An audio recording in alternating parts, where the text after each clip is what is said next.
There we go. We'll just pop that out, put it right here. Wonderful. That's my notification.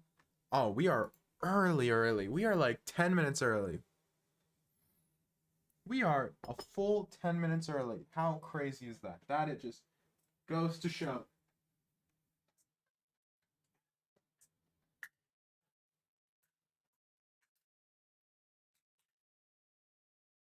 That just goes to show, don't it?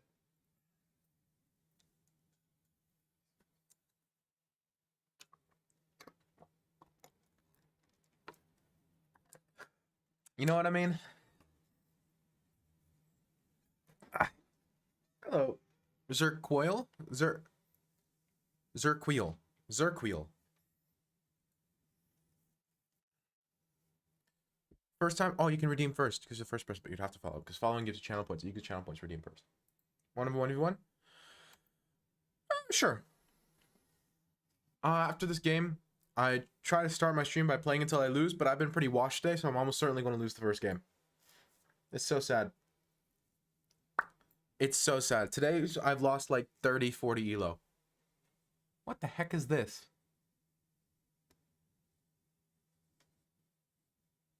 Is this something you can do? It looks bad. Yeah. Go for it. It looks like really bad. Is this like some obscure system I don't know about? Or is my opponent just cooking?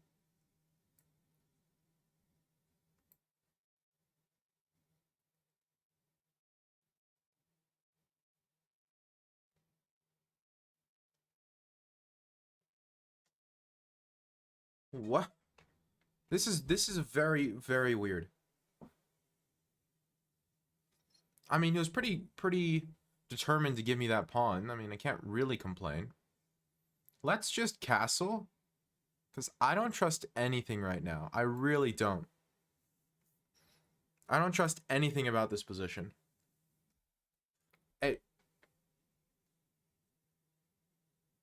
There's no way. There is no way that this is a sound and rational way of playing chess. No shot. No shot. You can't just do this, right?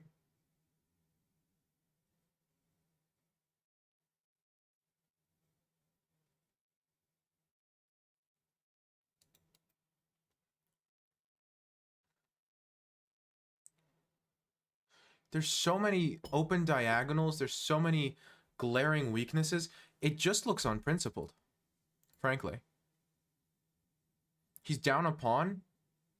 I'm better I don't understand. I'm gonna just do this, since this looks like a very reasonable way of playing this position. Okay, sure. Let's kick the bishop. Okay. And the nice thing is the bishop guards the knight here, which is part of what I wanted.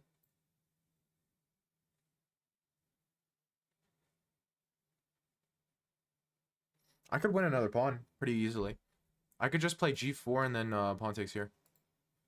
Rexpor still redeemed first. Hello, Rexpor. I could pretty concretely just win a pawn. It's a little bit greedy, but it also activates my knight quite a bit.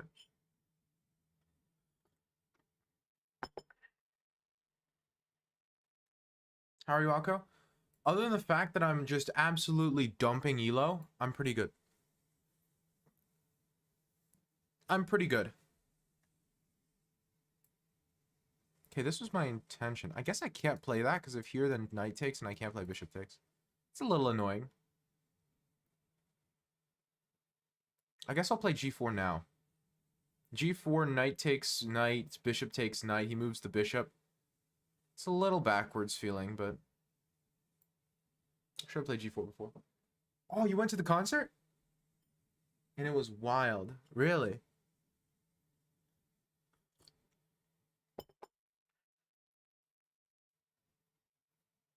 Wow. That's pretty impressive.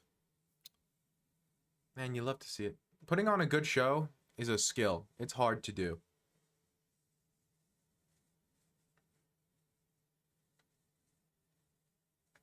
If he goes for something goofy like knight takes, I probably just play queen takes there. That I have to play bishop takes. It's the only move. And now I'll play bishop b2, and I don't think I can be worse. I'm playing this first because I can always take on b7, and I don't want to be greedy. Maybe I've been not greedy enough this game. Sometimes I do that. Sometimes I get a little scared, and I'm not greedy enough. The show by throwing guitar on the floor, not like dropping but throwing it. It was based. Oh, that actually sounds super cool. Very on brand.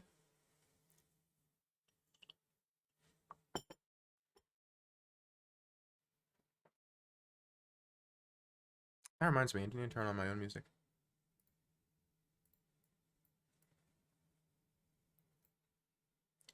I need to shift around the sizes of all my different windows because I got like a billion windows going on. You know, you got the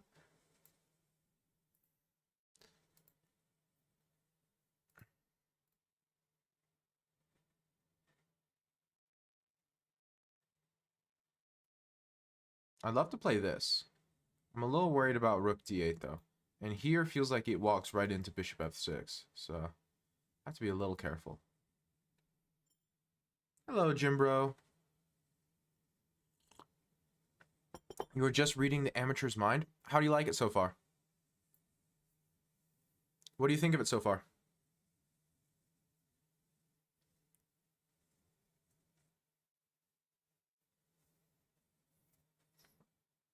And the week after next, I'm seeing Shame. That's nice. In a week, I'll be in Italy, which means I won't be able to stream. I should probably post that somewhere.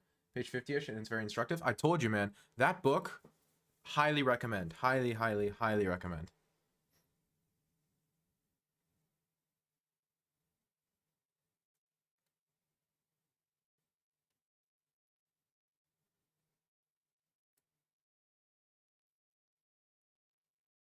We're in Italy, if you don't mind. The region's called Abruzzo, but I don't remember exactly what the actual city was. Ooh.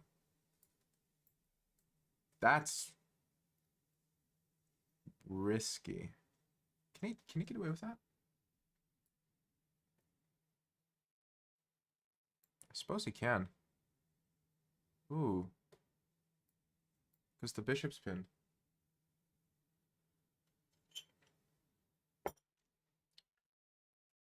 Balances a bishop versus knight. Oh no, absolutely. That's what I've been telling you. Like, I've nicely. Right? Because it's not like a... I told you I've been playing very poor chess today.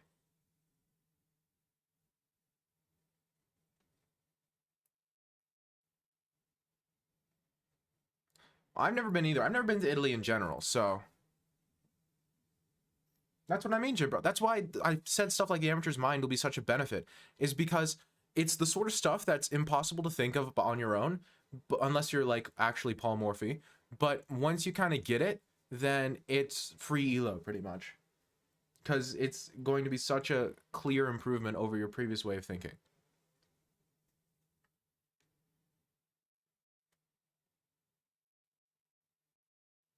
Free elo, you know what I'm trying to say.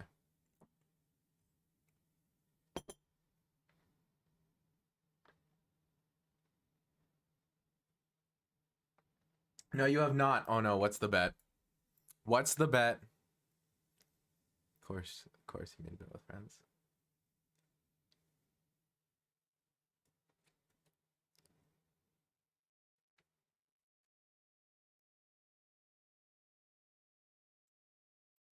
Bet review. Let's go. But only chess related ones, and only ones that relate to yourself. And also, there are too many onlys. This is bet reviews is my worst segment.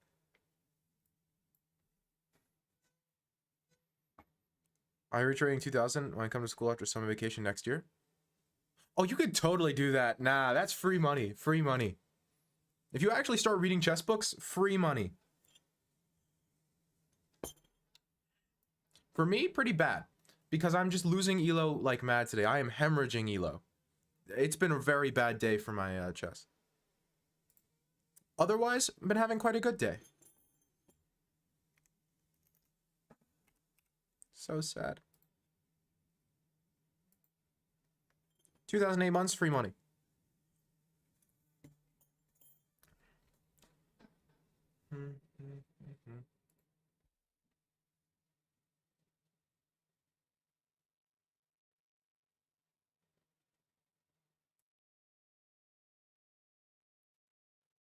Is it my turn? Yeah. Just holler whatyourchest.com. Oh, that's like, oh, perfect. You sent me an unrated challenge and everything. I appreciate that. I always try to do unrated challenges with viewers, but sometimes I forget.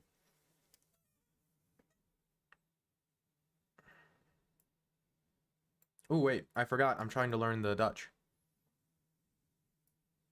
So far, it's actually been going decently okay. Surprisingly. No money? Fair enough. I respect that. I don't bet money on anything either. I just said I can't do it. Well, you gotta do it now. It's the law. I don't make the rules. Nah.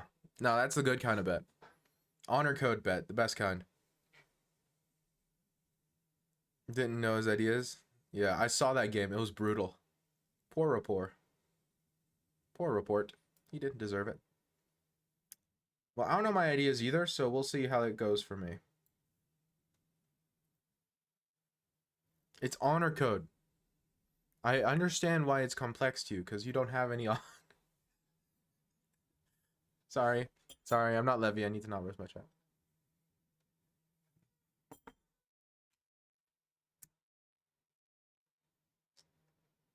Luckily, you're not facing a niche. Unluckily, I'd love to face a niche. Do you know how cool it'll be to draw a Super Grandmaster? Oh, when you have fat stacks of cash? Good question.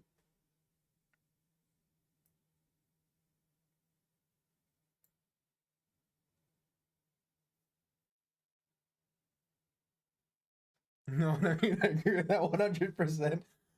Was it, did anyone get the subtle Anish always draws reference?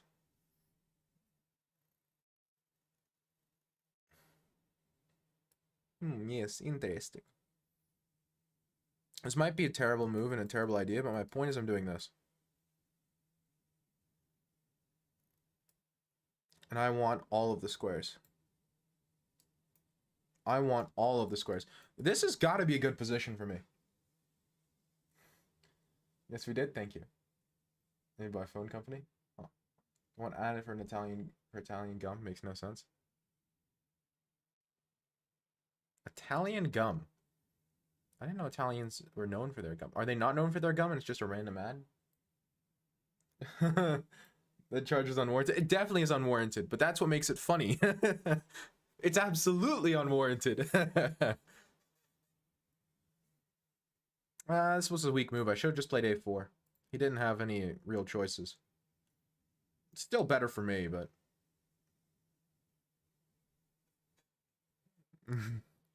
It is absolutely unwarranted. But...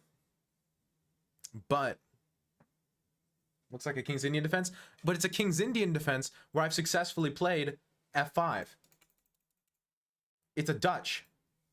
I'm picking up the Dutch. Were you in on this? Were you one of the people trying to bully me into picking up a new opening for black against d4? Because that was like a thing. Twitch chat decided I need a new opening. Which, given, they were right. The improved King's Indian defense. Hello, Void. The kid still often pushes f5? Exactly, which is why the Dutch is an improvement, because I just play f5 move 1. Exactly. You can't have a bad King's Indian if you play f5 move 1. Guess what? Chicken butt. No, but seriously, what?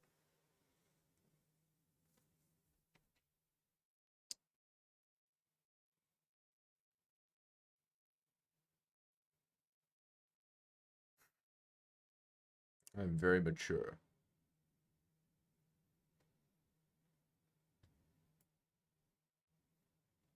I'm playing good. You're playing very well so far.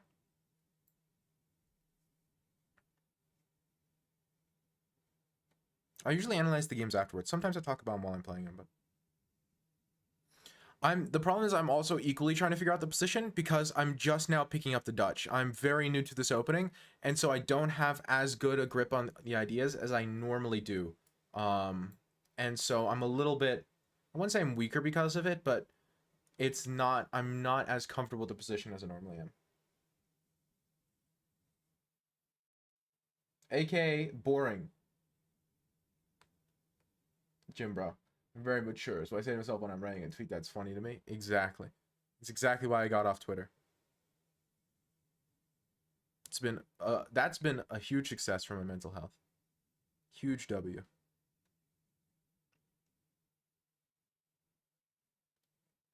Come on, where's the tactic? I'd love to do something like this, but I don't think it works. I also want to kick the knight and play bishop e6. That's also something I want to do. I almost can, but just barely doesn't quite work out.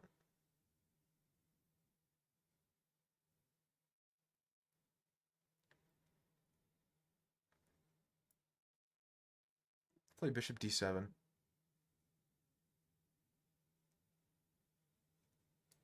Might be a bad move.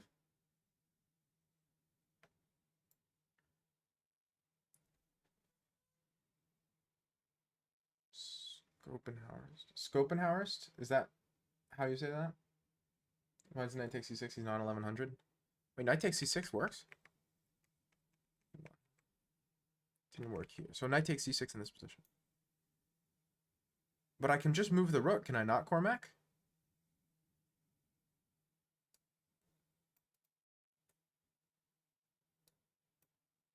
Like rook c5 or something?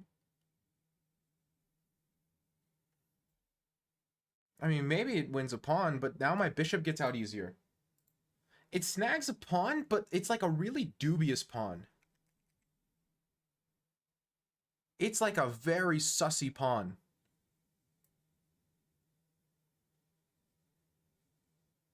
I would be very scared of snacking that pawn there. Maybe he can. I would be scared. Did I just hear sus? No, you didn't hear sus. I would never say sus.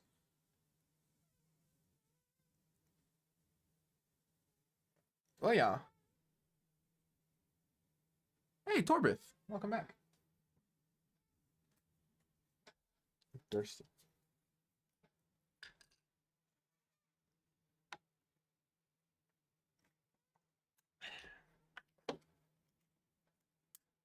I lower the rapid by about 16, 1700. Yeah, no, that makes perfect sense. I can see that. That checks out.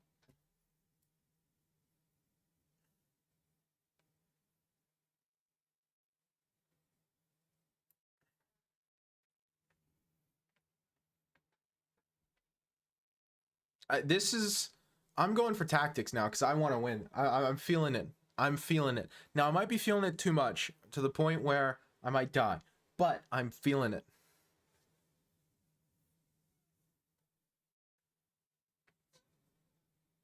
There's a good chance I just perish, but I am feeling it.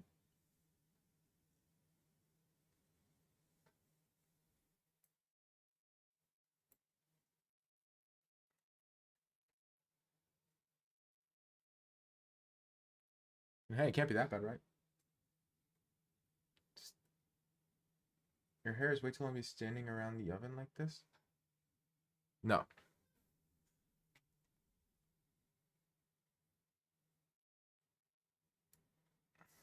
If I'm not around the oven, then who else is going to cook? If not I, then who?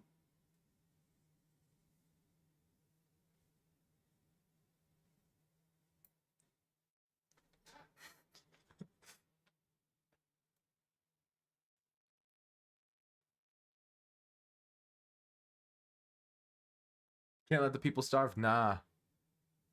You gotta cook. Well, it wouldn't even work because of Fide's statement, Jimbro. Why do you call it an oven when you in the cold food and out the hot food? In Finland it works? Oh, really? Huh. The more you know.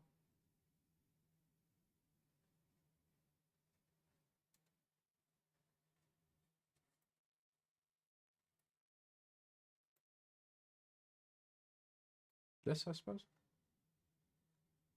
Oh. Hikaru's winning against Fabio. I saw that earlier. Hikaru's on fire this tournament, man. He's like playing one of the better tournaments of his career. It's insane. Good for him. Super cool to see. I like this move a lot.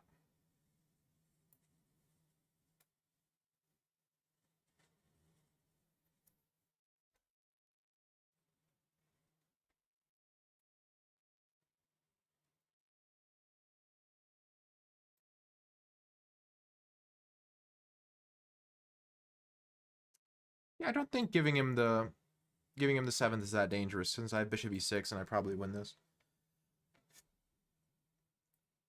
And plus his back rank is super weak. So this might be a strategical error, but it looks right. This is true.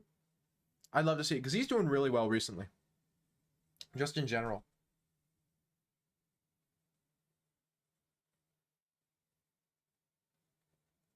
The studies are inconclusive, Jim, bro. Really interesting. Do I keep the title? No. At least according to FIDE, you do not.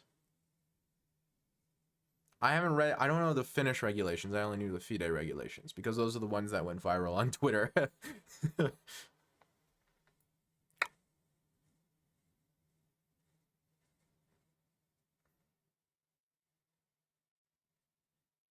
So my plan if bishop of rook e7 is to play rook f7. Actually, wait, if I go here, and I'm kind of forking him. Nah, he'd get mated. I'll go rook f7 like my original plan. I think I'm good.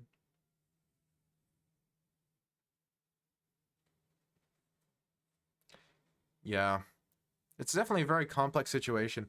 But see, that's the difficulty is like the question of trans people in sports is only relevant for sports.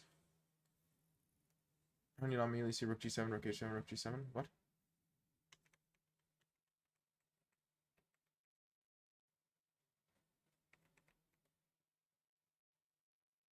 Oh, I did see it. That's why I played this. The issue of trans people in sports, first of all, is only relevant in sports where people of a specific gender have an advantage, right? And so the difficulty with chess is that we can't even agree if there is a advantage for any specific gender in chess yet. Like that isn't even agreed. That's not a universal truth. That's a controversial take to begin with. Maybe he's thought I didn't see it quick enough. Maybe that was his point, is that it took me a while to see it. Which, fair enough, right?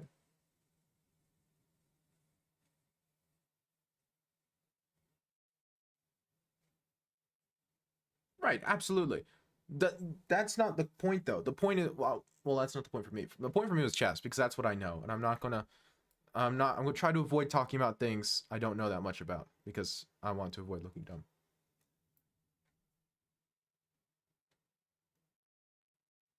With your Switch? Like your Nintendo Switch? Vaguely.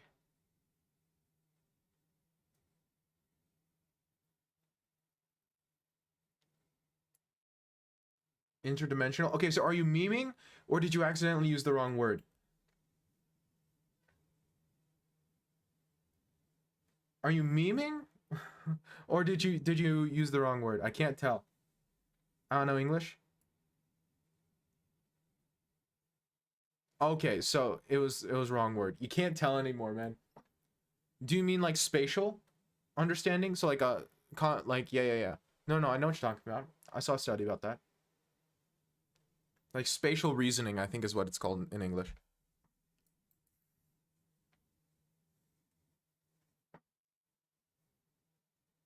Interdimensional, English. Inter means between, dimensional dimensions. So that's like men are better at classifying, at understanding other dimensions, which is a meme.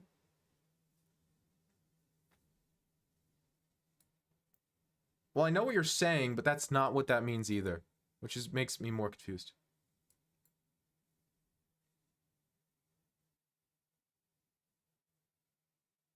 Well, here's the thing, Goddle. No one's saying that women play as well as men practically, because that's just factually not true. The question is what the cause of that is. Is the cause cultural or is the cause biological? And that's the controversial part. Is the cause cultural or biological? That's where people get canceled.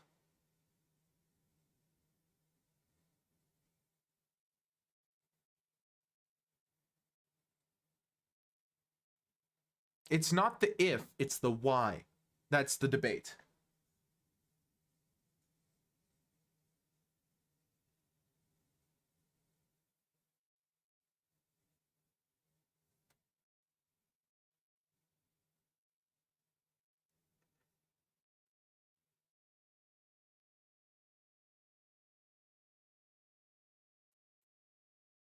And that's where the studies disagree.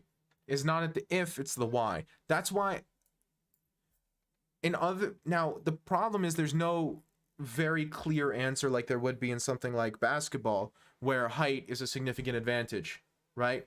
Because in basketball it's like, okay, if you have a solid foot on the rest of the competition.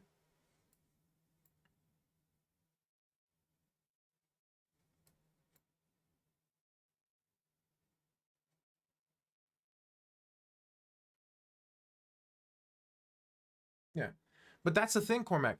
It's unclear whether or not men have a biological advantage in chess. That's the issue. That's the question. It's unclear fundamentally. There's not enough evidence one way or another.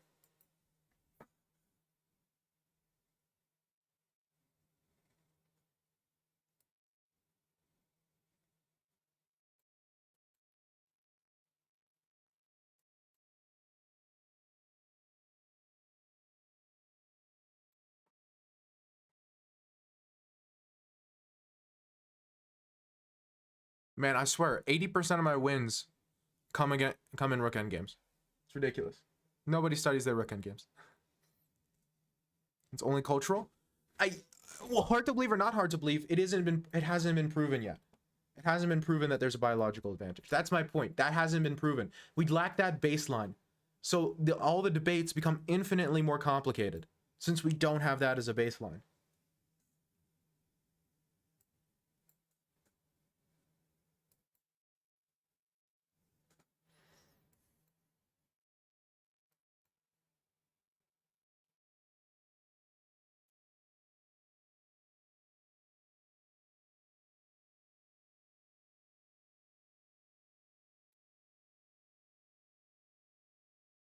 Over tournaments, though, and they haven't reached their peaks that men have there, that doesn't mean it's entirely biological, but cultural fixes that have occurred. Which the cultural fixes have only partially occurred. Number one. Number two, a lot of it's explainable statistically because a slight decrease in overall number will massively increase the outliers, which top 100 players are all outliers. GG's. That's the point. Is from a women's chess perspective, a slight increase in the number of participants in a statistical field will massively increase the number of outliers. That's the problem. And so the argument is that it's a combination of cultural factors which still exist, because they do still exist. They are not as bad as they used to be, but they do still exist. And also, so a combination of those cultural factors, and fully fixed, all the opportunities are available to women. They tend not to stick around and chess the way men do despite best efforts for unfixable reasons. Well, because women are more often than men going to be mocked in chess communities, especially international ones. You played well? Yeah, so did you. Let's look at this game. That's a fact. You're going to be mocked, made fun of, and harassed more as a woman in chess than a guy, especially in non-America countries. Especially in non-America countries. Additionally, especially non-America countries, or not Western countries.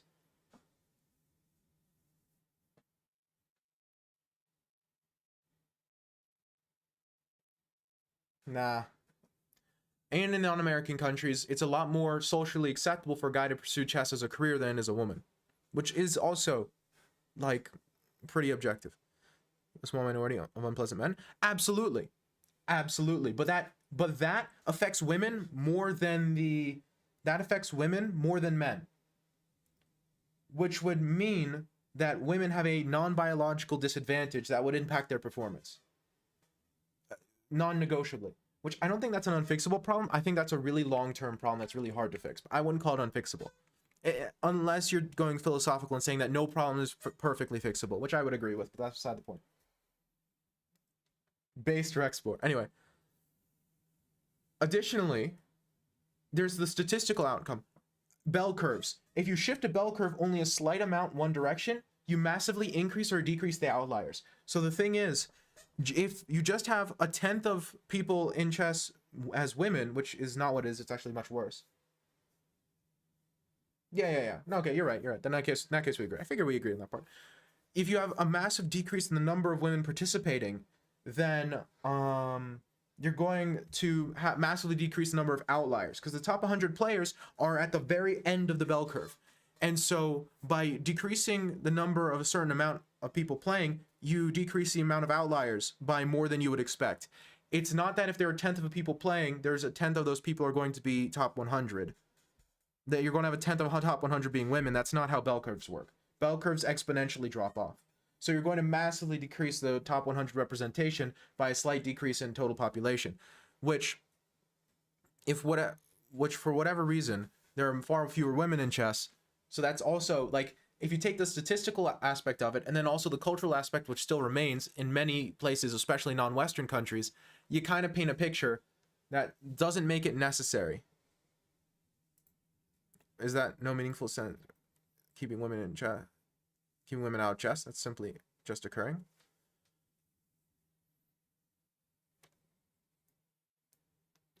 Maybe in the US or Western society. In non-Western society, that's not the case. And non-Western society makes up a large amount of chess representation.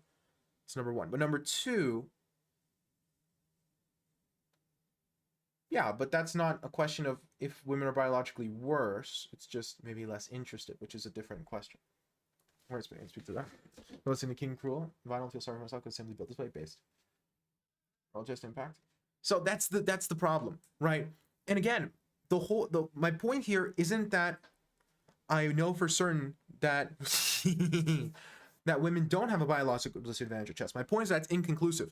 And so the difficulty with the trans debate is that it's like the first step to making a point in the trans debate is you have to say that there is an advantage for men or women. Yeah, there is an advantage for men, because the only reason it'll be a problem for someone identifying as the opposite gender to enter that gender's field, that's only a problem if the gender they're originally from has an advantage.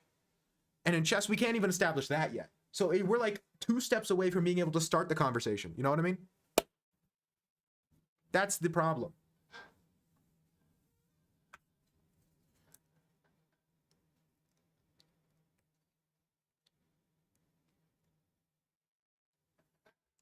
That's the issue. Sure, that's right. Oh, yeah. It's all going according to plan. Let's poker. Anyway. So your opening was solid. I don't know too much about this opening, but you played rational developing moves, and that's all I really care about. Now something here. Knight e4 was definitely terrible. I should have played a4. a4 here was by far the best move. Look at Black's position. I love the Dutch. I'm starting to like it, Carmack. I'm not gonna lie to you. I'm starting to get a feel. But a4 is definitely the best move here. It forever stops this advance, and I'm going to b6 next move. You just can't stop b3 next move. You can't stop me. You can't stop me. And that's going to be the best square on the entire board. How's knight e4 bad? Because I don't play a4. Just strictly, the reason knight e4 is bad is because I don't play a4. And a4 will give me the strongest piece on the board. So by playing knight e4, I'm sacrificing the strongest piece on the board. Knight stronger than rook? Yes. At this point, the knight's stronger than the queen. This knight is incredible. An absolute monster. A menace to society. And white is forever cramped. Like if you play something like h3, right, then just bloop. And then I go bishop d7 to prevent your knight from ever entering my position. And you're just depressed. You just have to try your very best to untangle all of your pieces to the best of your ability. 6th rank is the zenith of its potential. Exactly. And this is the 3rd rank, which is the 6th rank, but for the black pieces. So you are absolutely correct, Jim Bro. And that's why this was such a miss. Zenith. Zenith is a fun word. I like that word. Anyway. So you're absolutely correct. And that's proof. The proof's in the pudding here. This is the strongest piece on the board. And if you look at my position, it's completely dominant. The Dutch. Am I right, fellas? Anyway. So knight ef4 was terrible because it missed a4. And in this position, I should even do this, which looks hideous because it doubles my pawn and forever blocks in my bishop. But the reason I should do this is because I get a4. So it's okay to completely turn this bishop into a pawn just to get this knight. Yeah, well, still, it's not just about chess. Even in science and engineering, bell curves still favors men in terms of excellence, but the general result states that there are more males at both high and low ability extremes. Genius, I don't know if we say the simpler words. Yeah, true, Godel. But if we're being honest, engineering and science also have the chess problem where women are more likely to get harassed than men. I don't think that's negotiable either. Now, I don't know. I haven't done any research. I've done research about the chess stuff and read some studies. I haven't read any studies about the STEM. So I don't know as much about that topic. More important, let's say you're strong 20,000, but you didn't know it's a possibility tonight. Something it's easy to overlook. I noticed it here. If I spend more time after this move, I don't know if you recall, but during the game I said, "Oh, I should have played a4," because I noticed it. I just didn't spend enough time, which is why you should spend time. Something like that is easy to overlook. Yes, until you like hammer it into your skull. Hello, homies. Want to change my Sicilian? Which Sicilian should I go with? Well, what positions are you looking for? How much theory do you want? I didn't pay attention during that. Well, yeah, I did specifically call out a4 as being the much better move as soon as I played this. Because I did notice it, because that's such a beautiful move. Anyway. G5. And see, this is me not knowing the Dutch. This is a perfect example of me not knowing the Dutch. I was a coward. I took the bishop like a coward. This is a perfect Dutch position, and this is a perfect Dutch position to play G5 and kill him. He deserves death. This is the perfect Dutch attack. This is everything you ever look for as a Dutch player. I've just started playing the Dutch. I don't know the positions well enough, and so I chickened out. This is the ideal Dutch attack. All of his pieces are locked behind his own pawns and are passive. What do you think about c5, e6? The Taimanov? If you're willing to fight against your own dark squares, then go for it. I just don't like those positions because of the dark squares. But that's fair enough. That's the one big problem. You know, every Sicilian has their one big problem, right? And for the Taimanov, it's your dark squares. So if you are comfortable playing those sorts of positions, then absolutely go for it. Taimanov's very well respected Sicilian. But it's just, is that the weakness you're willing to accept? Because that one's painful. Now, they're all painful, but that one's extra painful. Well, for me, I just hate those dark squares. Again, I was a coward. I should have played h5. This is the perfect Dutch attack, but I didn't play for it. So knight c6 did work. I was thinking this, and I figured I'd compensation for the rook. Because now I can play like bishop e5, bishop d7, and your knight's locked down. I don't know. Maybe I don't. But...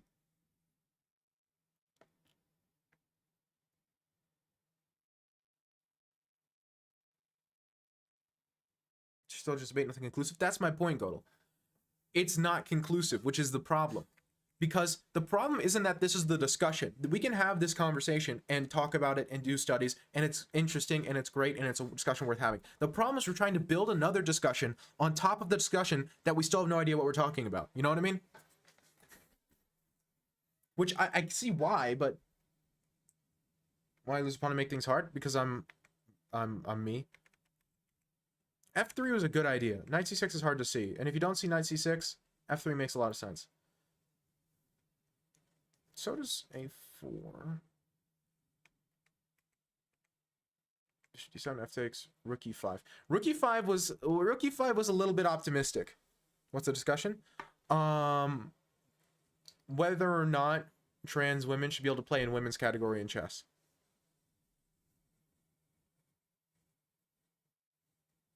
This one was a little bit spicy.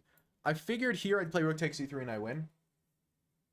Well, that's not even what I'm talking about, Jibba. I'm not even going there, but here I play rook takes e3, and the problem is if you play queen takes, I have bishop takes, and say goodbye to your queen.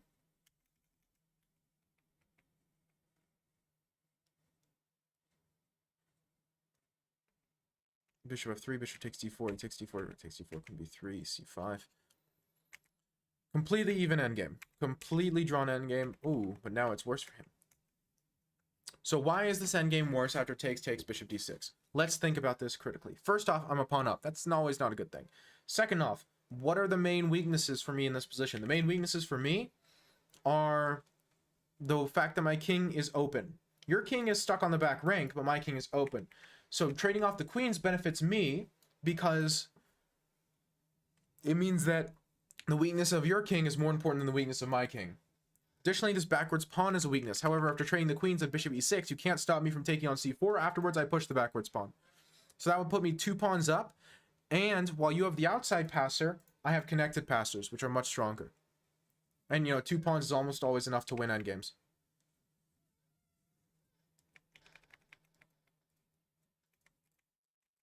Rook e7 is a good idea. Rook f7, and I managed to hold on to my second rank.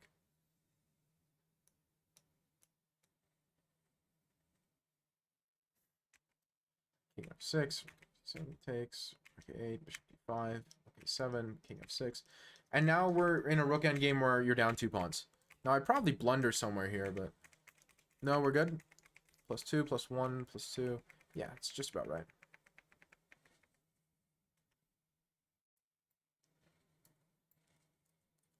Ooh, you can hold. Interesting. I saw that rook h6 was a move, but I missed that you could play h5 afterwards. And the problem is the pawn's pinned to my rook. Ooh. And if king takes and you have rook takes, and this is a drawn king and pawn endgame. Woo.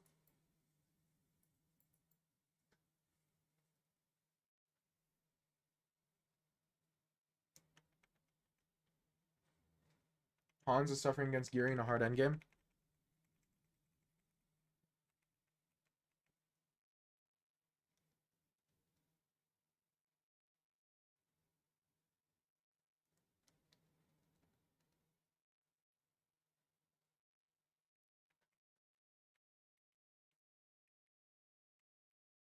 I feel like this discussion is devolving a little bit. Guys, I'd prefer if we not, because I want to have a future career.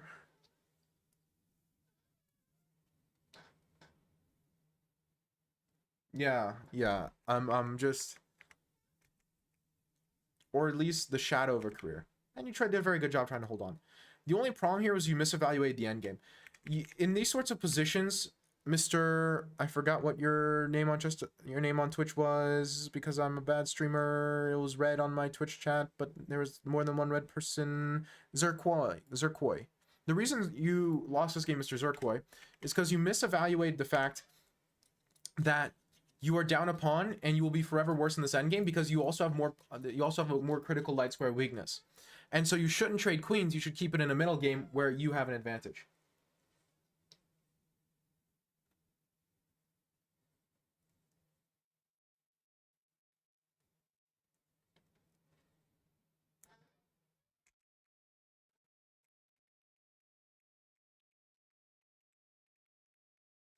So you had one chance to draw this. And it was, again, right here. I was thinking this, but I couldn't find the way to make progress. Rook d3. Let's say some random rook move. No, that doesn't work. Okay, rook c8, let's say. Rook takes f3. And then rook h3. And okay, and so you win both pawns. Right. Yeah, you win both pawns, and then it's 2 pawns up in the rook endgame. Dysmorphia. No, you're right. It was dysmorphia. That's how it's spelled. You also lost because you played Richard Report. Understandable. Absolutely. Well, technically, it means you are uncomfortable with your assigned gender. If I have my definitions right.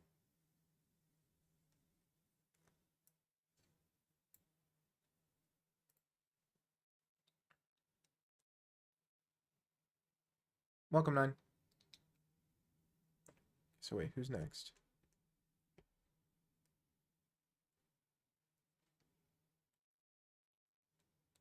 Good answer, Jim, bro. Once beating Grand Swiss big game to Hikaru versus Fabi. Hikaru is having a ridiculously good tournament.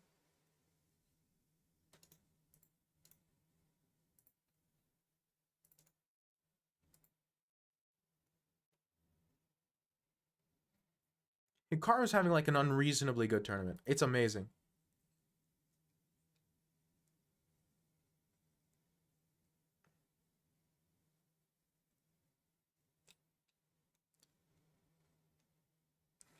Before he moves, it makes me happy. Looking like a miniature for a while. Which, if you are making it look like your game's going to be a miniature against Fabiano Caruana. Miss Ding. Yeah, whatever happened to Ding?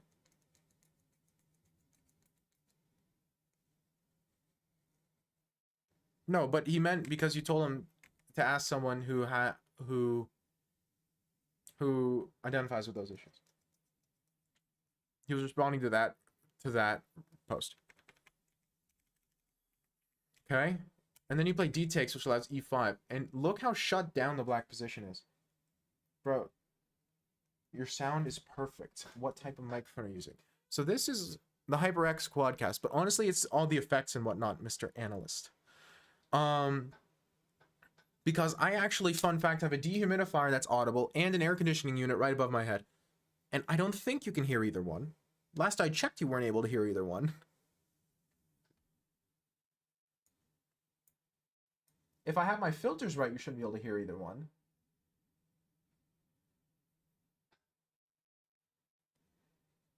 Undefeated and rich in China. Is that really what happened? Wow. This really shows why Magnus is the GOAT.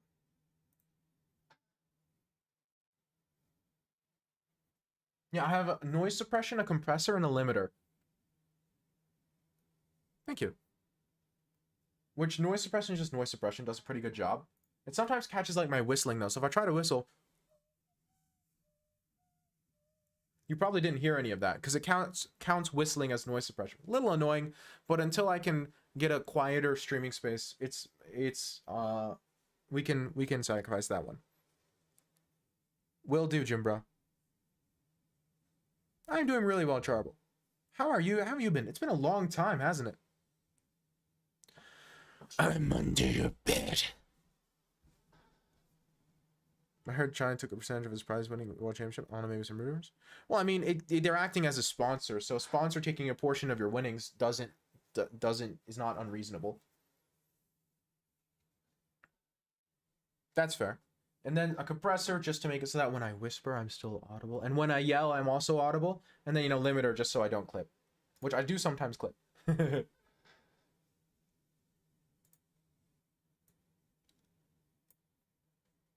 University and work, it's been oof. I feel that on a spiritual level. Med school easy? Okay, well, I'm not in med school. Never mind. I don't feel it anymore. I'm not feeling it anymore. Yes, homies. Knight f3, queen c7. Rational development. Rational development. Knight g6, sure. Rook e1, sure. g7, d4. I don't want to get rid of the double pawn. Should I play d3? I like d3 better. I like d3 better. These doubled pawns are so bad for him. Because the thing is, they're not like a normal doubled pawn would be, where it's a weakness to defend. More so, they prevent the development of either of the bishops. And so, there's no reason to let him develop his bishops. Let him wallow a little bit, you know what I mean? The knight can come to g5, the bishop can come to g5, you know. No idea, homies.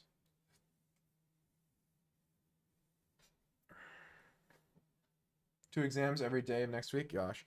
My exams are going to be week after next. However, I'm going to be in Italy during that time, so I'm going over the process of, with every professor, I'm like asking to reschedule. So far, I've gotten all of them rescheduled. I only have one class left. I should be able to reschedule that one too. Anyway, d4. There will be wallowing. There will be wallowing. Okay, queen x. I mean, this is still obviously terrible for black, but again, like he can play c5 and get out. You know what I mean? He can kind of escape. and like pretend that he has play on these long diagonals. You know, there's no reason. What's my favorite class? At this point, probably entrepreneurship. Although I also really like trade law. D4 castles, H4. Of course, it's a Cormac game.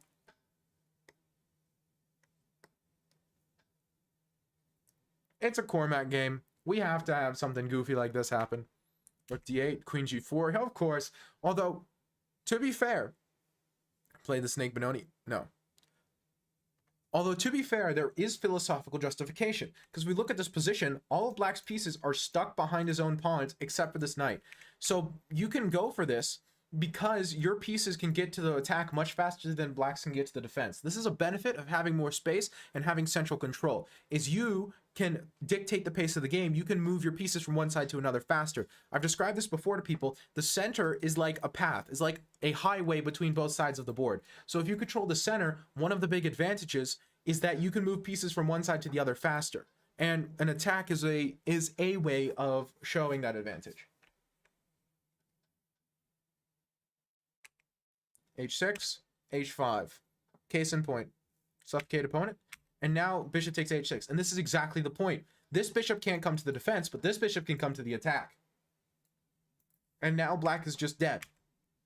Rook A-D1. I would just play Knight E4. You could probably play Knight F6 here. Knight F6 looks like death. That's King H7. But just this. And then one of the knights. I don't even know which knight.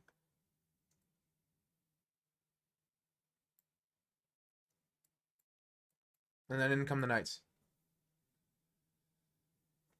Look at that. Just overrun, stampeded. So, but I mean, Rook A-D1 probably also works just as well. King H7, Bishop F4. They bring in the knight. Bishop D7, Knight G5 check. H6. And this is same thing. The same exact thing as what I was saying. You just did it with the rook instead of the knight. Completely same idea. Just overrun. H7. Queen H3. And this is barbaric. You just want him dead. What's the threat here exactly? Like knight back, Queen H6? Maybe it's not. No, if knight takes Queen H6, he has the king there. So what's exactly the threat? Yeah, just knight GE4, Queen H6. That's barbaric. F5, E takes F6, King F7, Bishop takes E7, just forcefully winning the queen. G4, King G2. That's also completely rational. No, but this is even faster. You just bring the knight back either way, it doesn't right well matter, and then you're threatening Queen H6 checkmate. And how do you stop it? No, this is I like this. This is very good. It's like mate 8. I mean, and this shows why the center is such a powerful benefit for when you're attacking your opponent. Hello, Beartix. Is that what it is? Beartix? I'm not sure why I didn't trade rooks. I mean, I guess it doesn't help him at all. Yeah, I guess it doesn't help at all. Wasn't even certain taking the queen was best. At that point, it doesn't even matter that much, because you take the queen and you're going to win the game. Like, his king is still under attack, his pieces are still underdeveloped. You're not giving up anything by taking the queen, you know? If he was taking the queen, but he gets compensation, he gets play, then okay, we could have the conversation. His bishop, look at, he's got a knight on H8. He has a knight on H8. Both his bishops are on the back rank, staring into either their own pawns or absolutely nothing. One of his rooks on a starting square, and his king is on F7, hiding behind one of your pawns. You just take the queen, and he still has all of his problems. Even if it wasn't the best move, it'd be mate in 8 instead of mate in 6. You know what I mean? At this point, it almost doesn't matter. Sick knight, literally. Literally. You're in the queue, Beartix. Yeah, Jimbo's a pretty chill dude. What a beautiful game. This kind of shows, you know, positional chess acts as the linchpin to tactical chess. Cormac played well positionally, and his opponent played worse positionally, and so he got this huge attack and just murdered him. Just death. Immediate sudden death.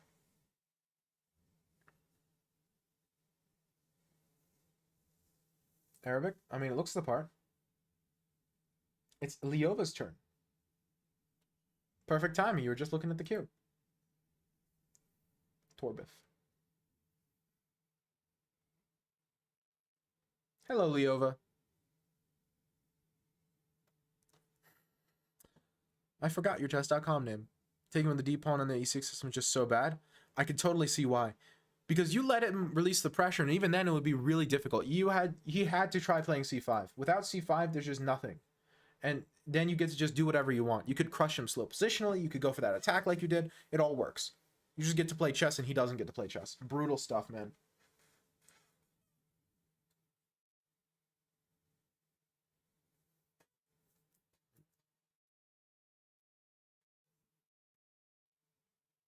I'll never play d4 again. There again, d3. Yeah, d3 definitely made more sense to me.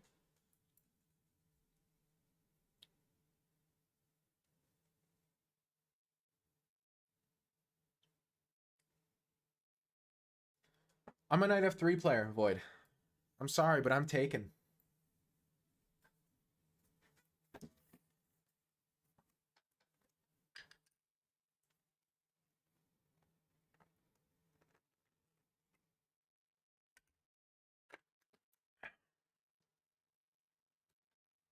Yes, homies?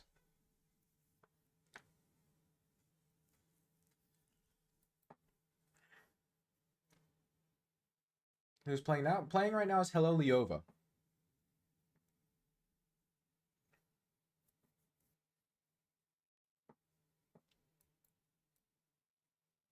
No idea what you're talking about, homies. No clue whatsoever. Next question.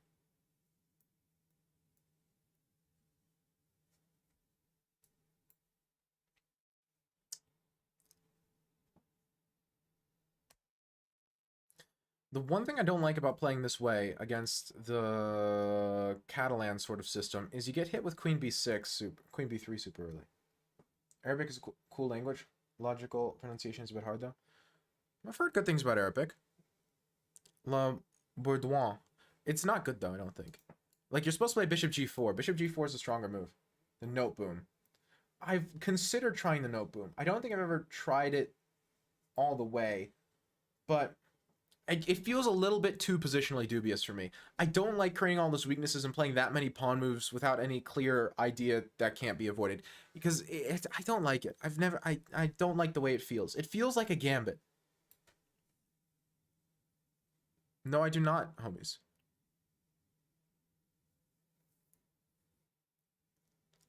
The note boom feels too much like a gambit, and I'm not a gambit player.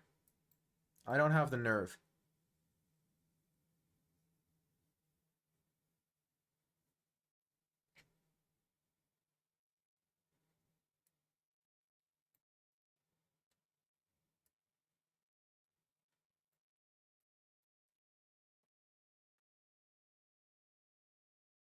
Transposes semi-slav very often against e3. That's what I mean.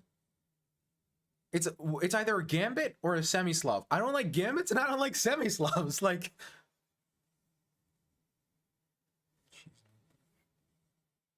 what?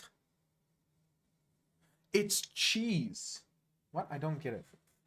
Why am I don't understand it, and that makes me uncomfortable. Past loves, past lives. I'm so confused.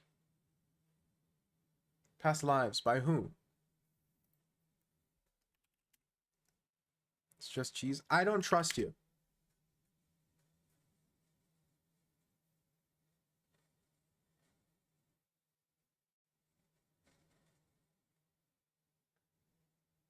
You're 0-2, I'm 2 for 2, 9, 0, 20, I should give it a go. That's my point. And plus, now I'm learning the Dutch. I just started learning the Dutch. You can't say, ooh, learn the Dutch, and then as soon as I start learning the Dutch, be like, never mind, learn the note boom.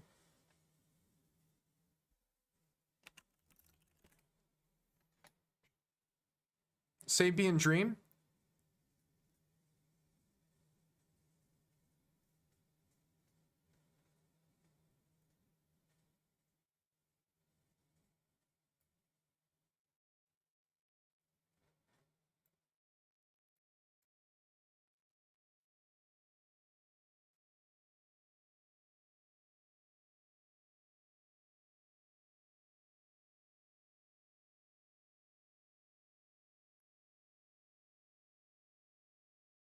Here, learn this opening, but kind of learn this other one. Check out this third one, but in Blitz only play this fourth one. Come on.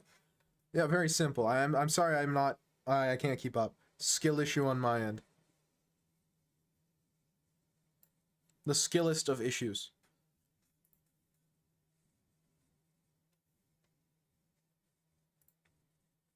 It's going to be never going to give you up. Okay, it is Sapient Dream. Okay, I found it.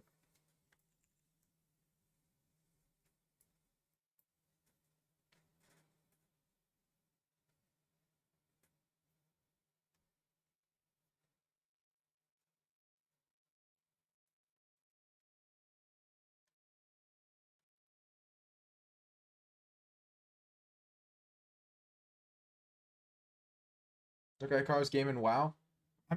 Was it your turn that I'm analyzing that game for? Because I feel like it was.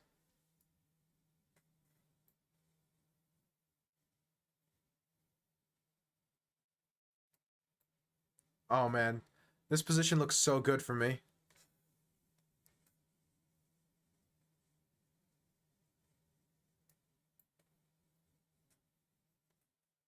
I'll just trade off my only bad piece, which is this bishop.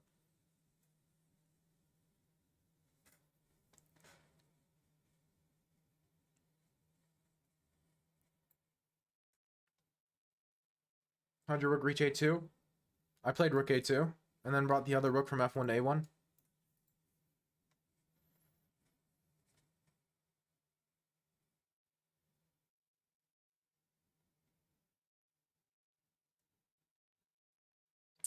This might have been a bad move.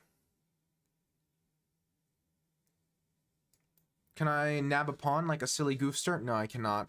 I almost can.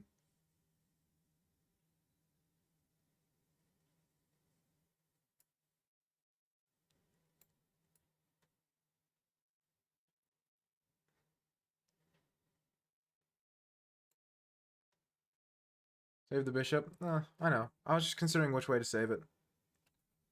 I was doing some brief calculation. I expect him to take on d6. That makes the most sense. However, I don't think he has to, and honestly, I'm not even sure he should. Why not bishop g2? Because it's not doing anything on this diagonal. It's eating a rock. And on these two diagonals, I feel like it's a lot more productive. The fianchetto looks good. Like, you always think, oh, fianchetto, but I don't think it's productive. And I don't want to play moves that I don't understand the purpose of. I feel like that's in general a good way to play bad moves. And see, now he's going to try to win this pawn, but then I think I have b4, and I must be for choice, right? It's opposite colored bishop, so honestly, I shouldn't have gone into this. I really should not have. I should have just taken the knight with pawn here and just said, hey, guess what, I'm better, which I am better. I have the bishop pair, but this bishop's infinitely better than this one. Taking there was a bad move. Acquisition of center, territory, and space. Oh yeah, that's a good chapter.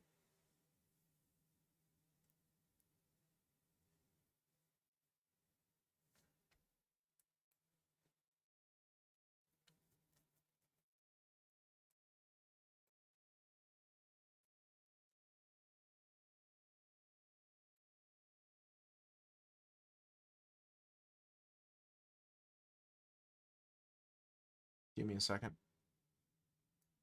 If I take, he plays rook takes, I play rook takes. There's rook takes. Rook here. It looks good.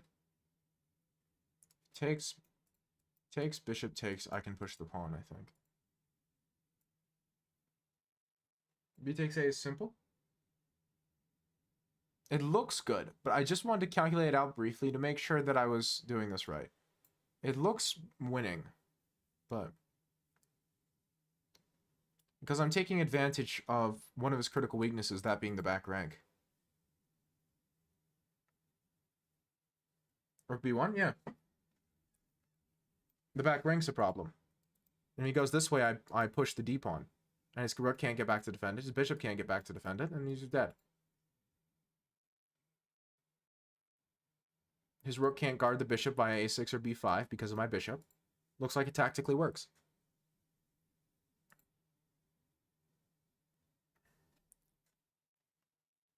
And if you do something like bishop d8, trying to guard all the threats, I just go rook b8. And he can't defend the bishop anymore.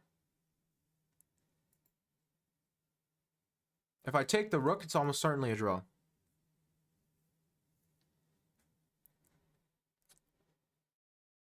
This is what I mean. I played d7, and now you can't defend everything. You can't keep me from queening.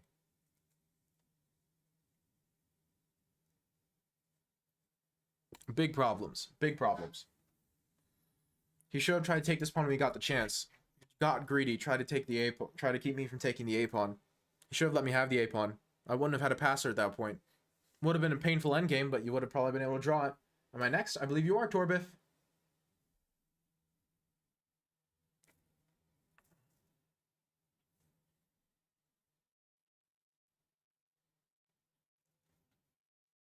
It would have been a painful endgame, but it would have been better than this.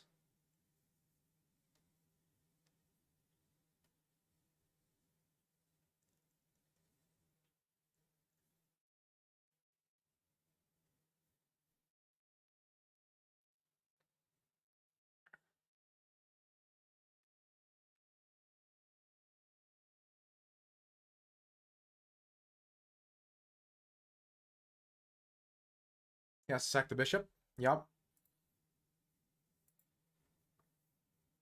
Once again, an endgame win. GG's, GG's. Y'all need to study your endgames, I swear. This is a call-out post for literally every chess player who's not master level, and also some who are. Study your endgames.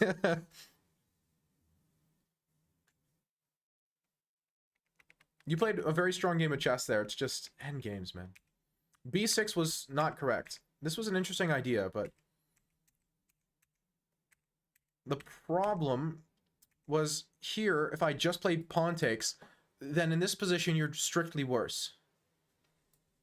And you were going to have to sit and suffer through a noticeably worse endgame for the rest of your life.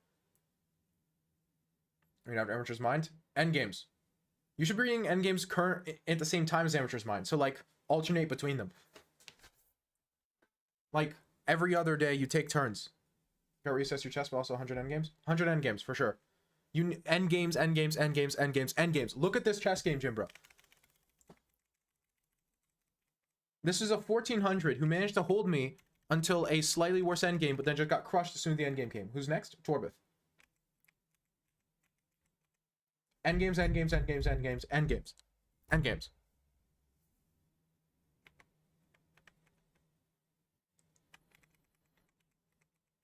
Knight takes e5 was a very good inclusion. Endgames now? Yes. I would say do endgames at the same time as Amateur's Mind. Like every other day. Like if you're doing 1 day a week, make 1 week Amateur's Mind, next week chat, and next week endgames. 1 week, you know, for an next chapter. Alternate them. You don't need to read only one thing at a time. Well, if you want to only read one thing at a time, then sure. But I do every day, then alternate it. Every endgames, middle games, endgames, middle games, endgames, middle games. Free elo. That would be my recommendation. And this was bad. And you keep playing knight c4 is very good. So good awareness on trying to keep me from completely dominating the entire chess game. This is good stuff. It really is. My IGN is Torbith? Okay, I'll be right with you. But rook a7 was too optimistic. You need to just take this pawn and try to hold on for dear life. Which is mine. Through and start a new book. I would recommend doing endgames at the same time as anything else. But that's my recommendation. You can do any of it. You'll have success either way. You will be successful. This isn't a what is going to help you. You are going to get better with this path. It's just what my recommendation of the fastest and most convenient way is. I don't know what your learning style is. Just reading these books, you will get better. Back after talking to a real woman. How's your mom? I'm assuming that's who you're talking to. This is my weak point. Endgames is every chess player's weak point. Endgames is endgames. Is endgames. Spot on. Again, you can't let me have a passed pawn. Passed pawns are way too important. You go here. You say, forget this. I don't even care anymore. Maybe you take. Maybe you don't even take. Honestly, I would play rook takes d6. Over, not overtaking, but over what happened. And then you just go, okay, bishop a7, opposite color bishop endgame, I can hold this. And truth be told, you probably can.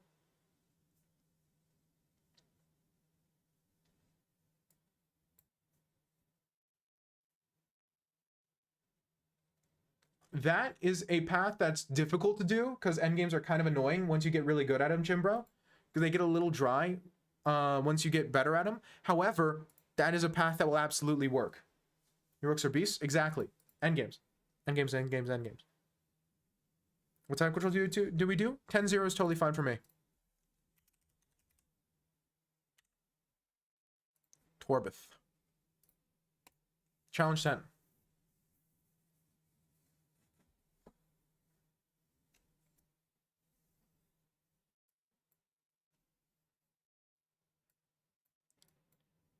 I'm telling you, start going for endgames and specializing in endgames. If you're going to specialize in one part of chess, endgames is the best part to specialize in. Obviously, a rounded approach is going to get you to improve the fastest. Will it be able to beat you in blitz? Probably.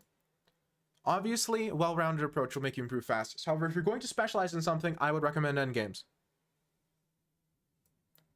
Too early. F3 first. Oh, absolutely. And I think you can absolutely do in 8 months. If you're reading chess books every day, you can get there in 4 months. I'm telling you. 8 months, psh, easy. It's free. I could tell. Somebody mixed up their theory. Some silly goofster mixed up their theory. What'd you say about knight g4? I said this was too soon. You had to play f3 first. Because this is a dragon, and in the dragon, if you let me play knight g4, I win. The reason I can't play knight g4 here is because I get hit with bishop check, and no matter how I block this check, I lose my knight to queen takes g4. It's actually a very silly tactic. But after queen d2, that no longer works, because bishop check, I just played bishop d7, and the knight's no longer hanging to the queen. About knight g4, like a month ago. Well, I probably said knight g4 is the thing you have to prevent. If you let me play knight g4, then you win. Like, if you... Bishop g5 is now a move for white? No, it is not. I have bishop d7. That's the problem. Queen f3 is, like, especially bad.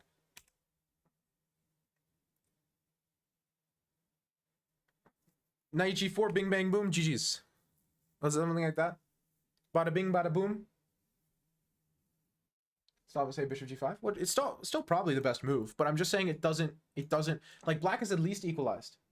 Something like that. Chiribu, chiriba, knight g4. GG's. No, but it's not GG's. Knight g4 just equalizes instantly. G5, not b5? Oh, well, knight, bishop g5 is fine. I play h6. And we play chess. You can do that. And then I play g6. That's the problem. Is normally after bishop g5, I can't play g6, but with the knight on g4, it guards the h6 square. And also the rook does too, but even after I castle, over defends the g6 square. Again, this is just very good for me. I've equalized, almost certainly. Almost certainly, I've just completely equalized out of the opening.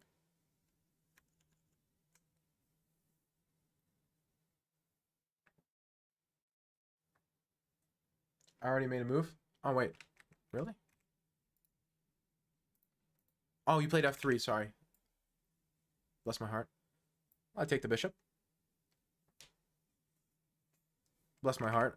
I completely didn't even notice. Anyway, castles. And now look, I just have a better dragon.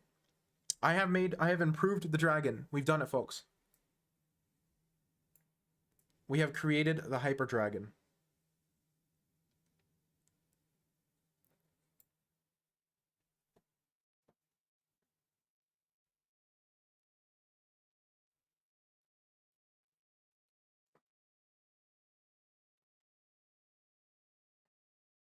The Blue Eyes Ultimate Dragon.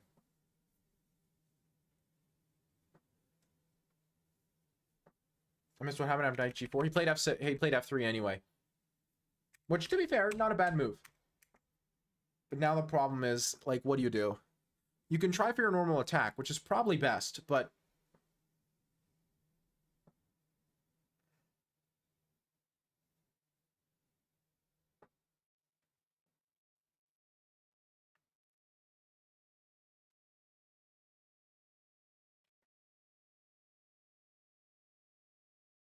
beat you to 2000. You might just do it, Jim, bro. If you're starting more than Void is, it wouldn't surprise me. That's something that's totally possible.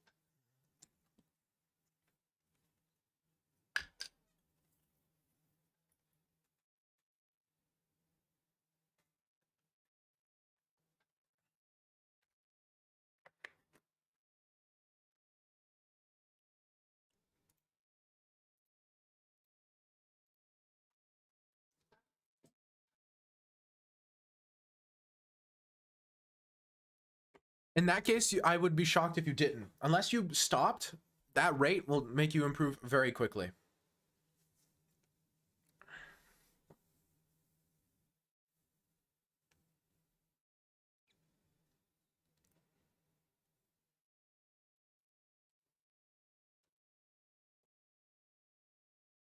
I can almost guarantee Torbith is calculating knight f5. I can almost guarantee. Guess what happened the other day? Don't know.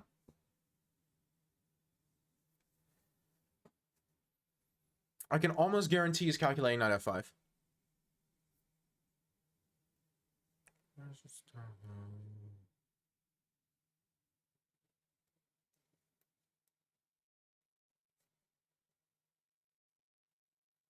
Tell me to go fast in the opening, avoid time travel in middle game and end game, but this is what happens when I try to go too fast. Oh, come on. At least try and sack the knight. You gotta do something.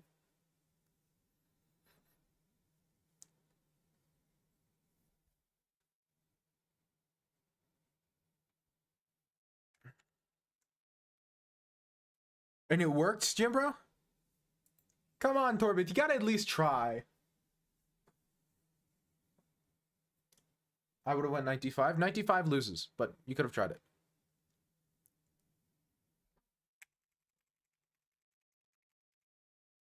This is not a book move. This is a mistake. I have knight g4.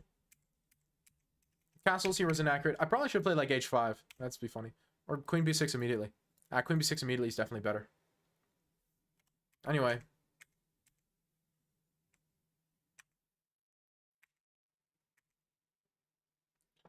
This is probably the best try. Knight d5. How does knight d5 lose? Bishop takes d4, I'm pretty sure. Yeah, bishop takes d4. That's pretty cool. And if you take the queen, I take your queen with check and then take the knight. With bishop or with pawn. Yeah, and you just go down, what? Like 2 pieces? Very bad. So knight f5, in my opinion, was probably the best try, but even then, I doubt it works.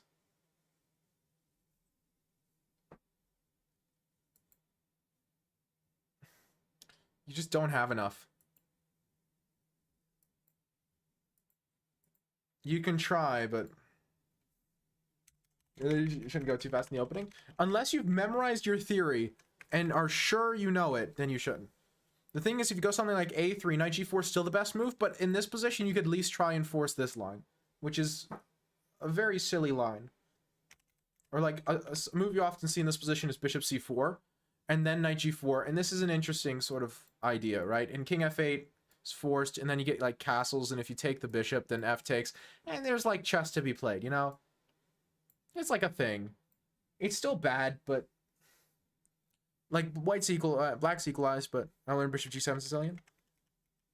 You mean the dragon? It's okay. Remember that g4 idea? You just need to. You have to play f3. You have to. And the e6 one? Okay, Taimanov and dragon are very different. You kind of need to pick one.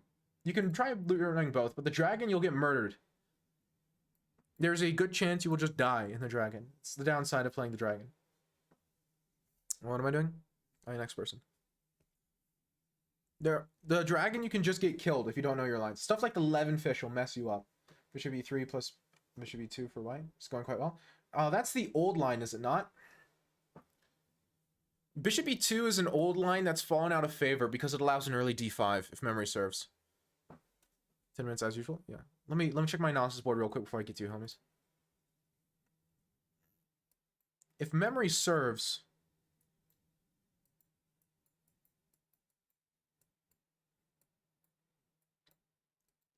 g6, bishop e3, bishop g7, bishop... Yeah, this is the old line, and the problem, if memory serves, was after, like, castles... If you play, like, castles or queen d2 or something, then I think I get the immediate d5. And because, maybe not right now, but I get d5 really quick. And because I get d5 really quick, it's kind of fallen out of favor. Because black does a pretty good job equalizing. Again, I don't think it's d5 here. I think you're supposed to play knight c6 before you play d5. But the point is, these sorts of lines, I get a very quick d5. I don't know if it's d5 in this position either. I think it is. Because bishop e2, this is a bad square for the bishop. Going to the endgame is more pleasant after? It kind of is, but... Like, if you want to play more pleasant endgame line, the guy, the 2150, 2200, whoever he was, that was here last stream, had a better line in the main line Yugoslav that gave you a better endgame. Because this endgame isn't that much better. It might be slightly better, but... Yeah, it's a... That's a... The endgames are difficult. That's why I said learning endgames up to 2200 is a good strategy, but it's hard. What does white do after d5? I actually don't know. I would assume bishop f3 or something. Maybe you take. Either way, black's equalized. Well, you get a better endgame and less counterplay. But this is a worse better endgame than the better endgame you get in the Yugoslav. After the castle's long d5, because you wasted tempo. You allow more counterplay? No, I'm talking in the Yugoslav castle's long. I'm talking about where's the line I'm talking about? In this position, this line specifically. Let me put the moves on.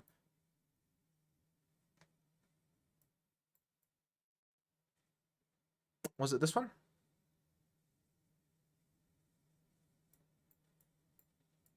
This one, I think. This line. This line's a harder one to play as black. Because you haven't moved the bishop yet, so you don't waste a tempo. Because the bishop's not going to stay on e2. Bishop e3? Doesn't really matter. Usually it's after, but before transposes most of the time. Theoretically and practically, this is more difficult.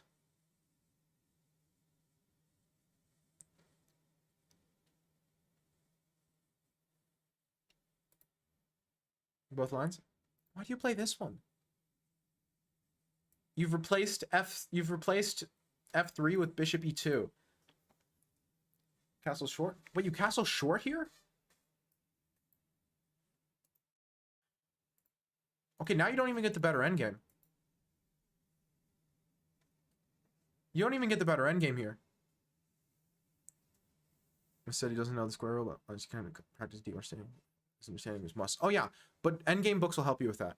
Like, Magnus learned endgames from, maybe not books, but from a coach at some point. He's just done it enough that he doesn't need to know the tricks anymore. Is F4 ideas in the future? Maybe, but in endgames, F4 ideas aren't that strong. I've equalized. This is a very easy position to play as black. I mean, you can. This is playable as white, but it's just...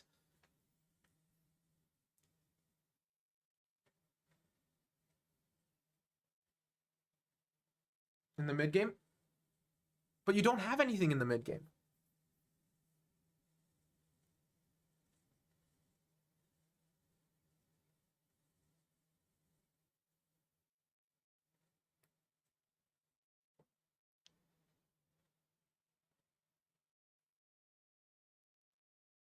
Unless you know, like, really deep theory here, but even then, like, how do you even try and win this? Do you take on c6?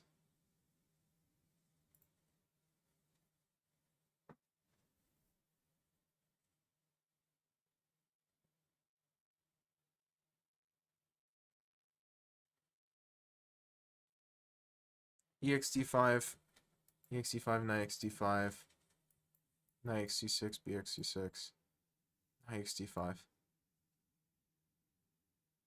Why?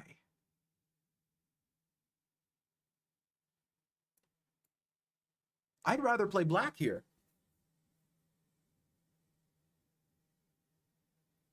You don't trade queens, because trading queens would be a better endgame for black.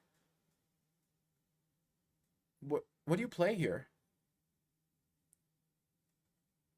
You have to move the queen, because you don't want to trade queens. Trading queens is definitely better for me. Go learn something interesting, but instead the only thing I learned is not to mix up the moves. Well...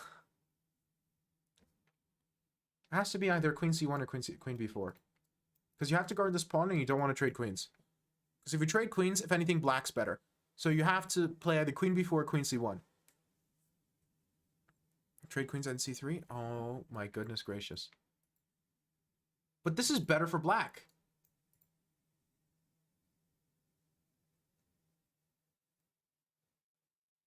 This is definitely better for black.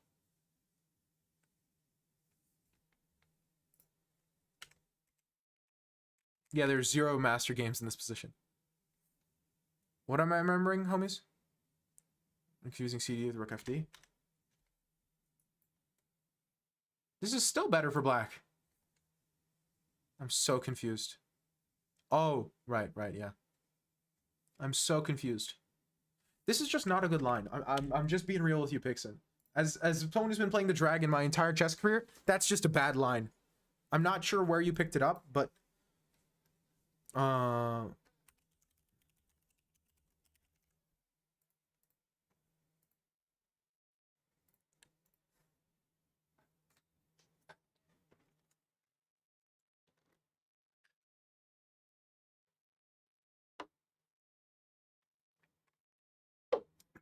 maybe Gambit a pawn, play bishop d3. Even if you do that, Godel, you've already taken the queens off the board. Why are you trading queens before you sack a pawn? There's so many ways to sack a pawn in the dragon. And with the queens off the board... Interesting, Rex. I have to give that album a full listen through. I was just kind of bored by the first two songs. If the first two songs of an album bore me...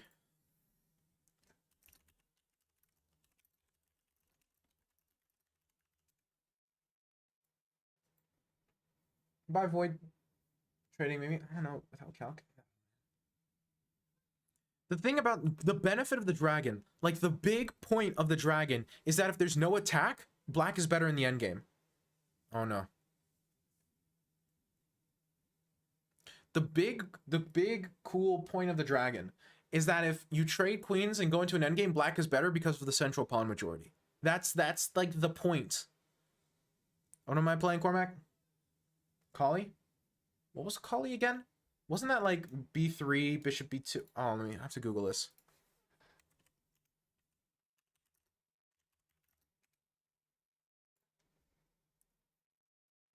Okay, yeah.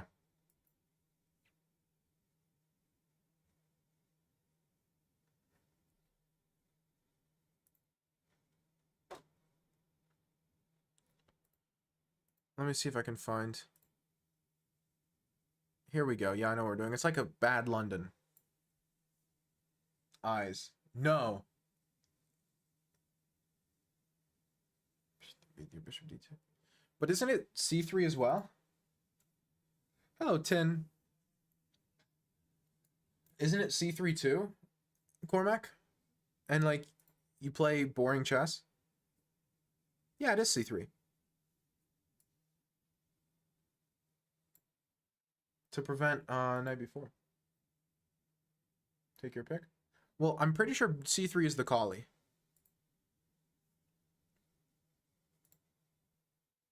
Nine just redeems the stinking chess kid pieces because he hates all of us. Bully 9. Everyone, I want cyberbullying on 9p.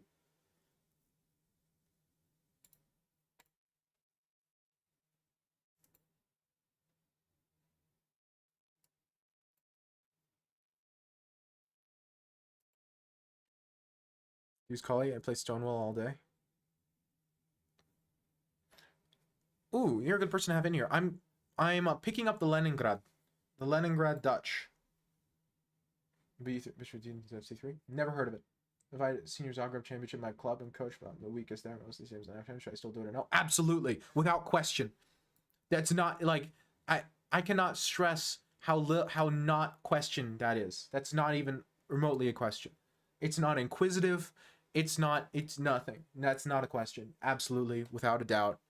Yes. You cannot ask for a better way to learn than playing against someone better than you. And if you have an opportunity to play an entire tournament full of people better than you, that is invaluable experience.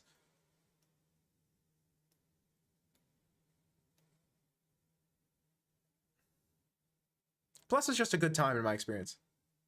Expect like a... Well, yeah, but whatever. If you were invited to go especially, it's not even like you're intruding or something. Just, yeah, I would absolutely do it. I just played in that sword tournament recently. I scored like 2 out of 7. It was brutal.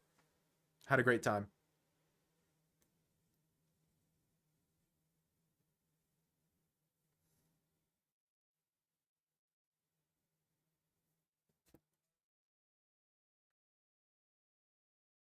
I'm pretty active.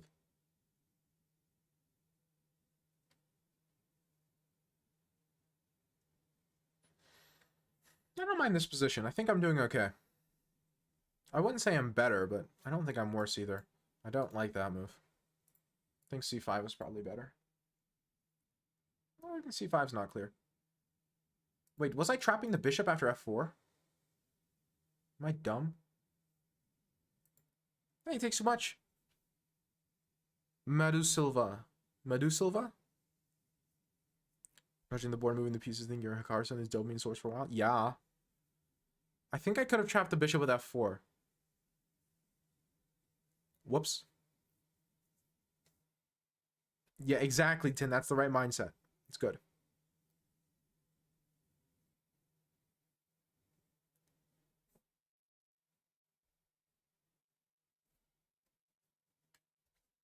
And then I do like this, this, this, yeah? Because I didn't trap the bishop. I could have trapped the bishop. What am I doing, man? What am I doing? But okay.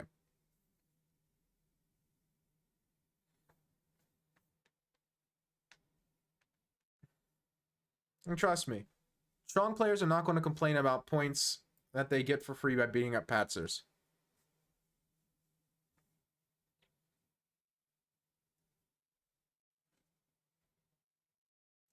Again, my philosophy is go to all of these strong tournaments you can. Because I think they're invaluable experience and like there's no downside.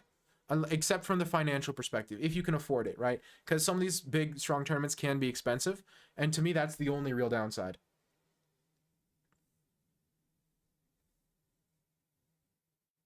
It's all in Zagreb. In that case, I see no reason whatsoever not to. It's like 15 minutes with car. In that case, no reason not to.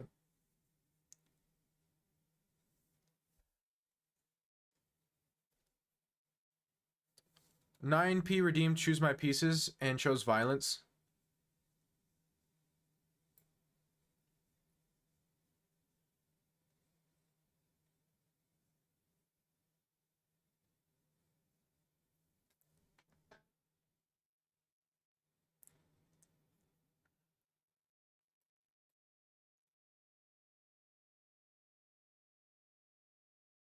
Look at my bishops here, guys. Beautiful pieces. What gorgeous pieces. I hope I don't get checkmated before they can do anything. This is terrible. Yeah, this is horrible. But he redeemed it specifically because it was horrible. You know what? I'm going to join Q. Just so I can play a rated game, because I really want to get my rating back up. I feel like I've warmed up enough that I could actually win.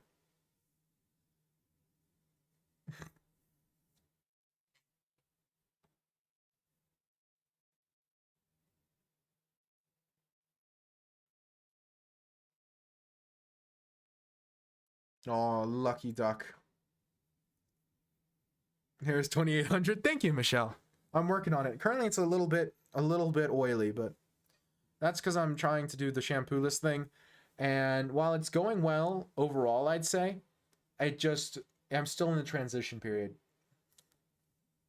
2800 hair. That should be like the title of a stream or something. Like, fight me, 2800 hair. Plays chess with I said she likes it too. I appreciate that. Thank you, Michelle's mom. Is that weird? Probably not. Oh, 997 Quadal. It's usually a bit better than this. I'm having a mediocre hair day. Hair is. No, never say that again. Never say that in my chat again. It's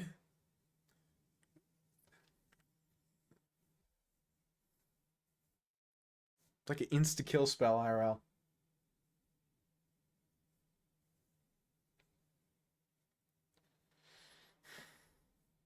I'm probably slightly worse here, if I'm being honest.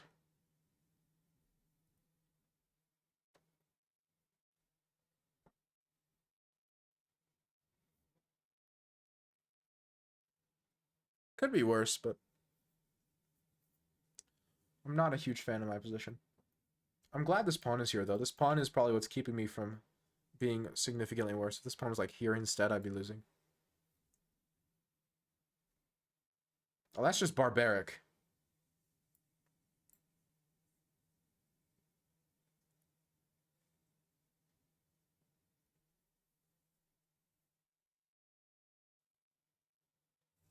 That's just barbaric. Oh, come on. Who do you think I am? Who do you think you are? It's just insulting. Just insulting.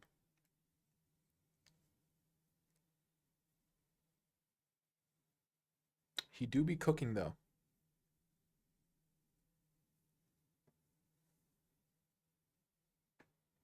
I'm actually more than a little threatened, I'm not gonna lie. I might be much worse.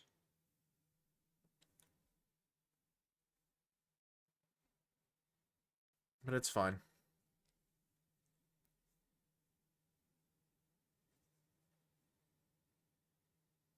No, I think I'm fine. I'm calculating some moves. Some of them look scary, but I don't think there's anything concrete. Maybe there is. Hold on a second. Uh, no, wait. It's fine. Okay, yeah, it's fine. It's fine. It's fine. Everything's fine. This is fine. We're fine. It's all fine.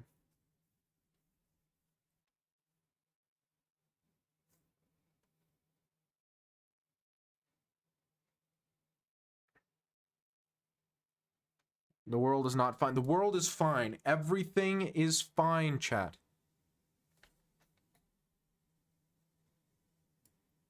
Everything is fine.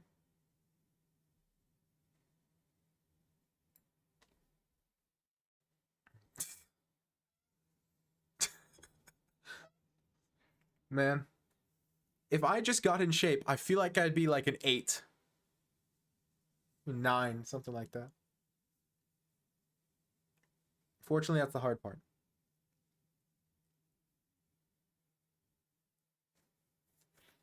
It's one of my hottest takes.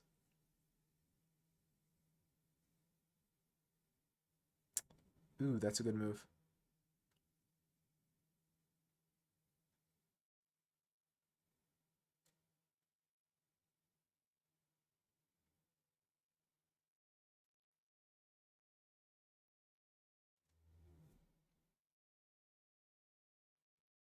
This is very bad for me.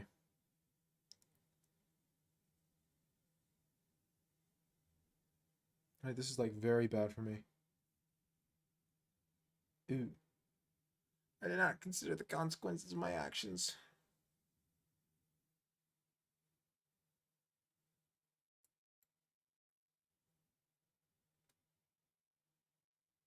Queen f4. Queen f4 loses. Queen f4 loses to queen h5, I believe. And that's just checkmate. No, it's not. I can block again after that? Maybe. They negatively impact my mental health as well, I'm not gonna lie. I'm a little worried. This might hold, but no, he has there. Yeah, no, he has rook h6, and I lose. I'm telling you, it all loses. I missed bishop f4, bishop f5. Maybe rook takes held, but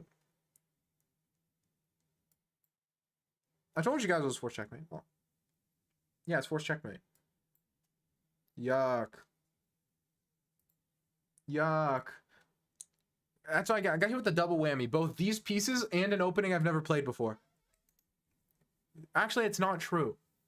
The Kali might have been my first ever opening. To 1,000? I've lost to a lot worse than that, Jim, bro.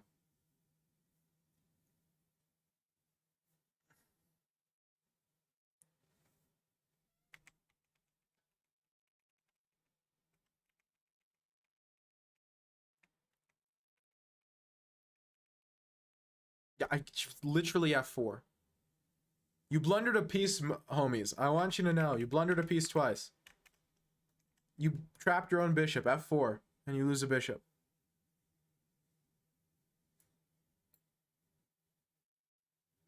Just for the record.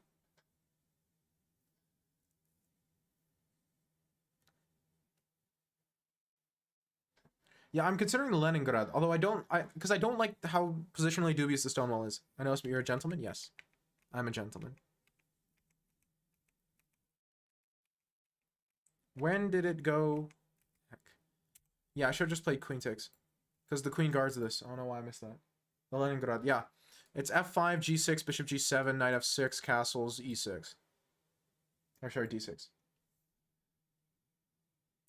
12 daily games. That's hilarious. Queen takes and I'm fine. Drew 2100 CM in a Blitz tournament and still scored 3, 4, 5, 7, 1 against 1700, 1300 unrated and lost to 2 CMs in an 1800 today. It's like 50%. It's decent. That sounds like a pretty good tournament. I should have just taken the pawn first. I don't know why I was so hesitant to take the pawn. I think I thought it was defended or something. Like I thought the rook was defending it, which I don't know why I was hallucinating so bad, but I was. I've just been hallucinating all day. Here I thought concretely loses 2 to rook h6. Which it does. You just play g3 and they're like, hey, guess what? I can pretend to hold on.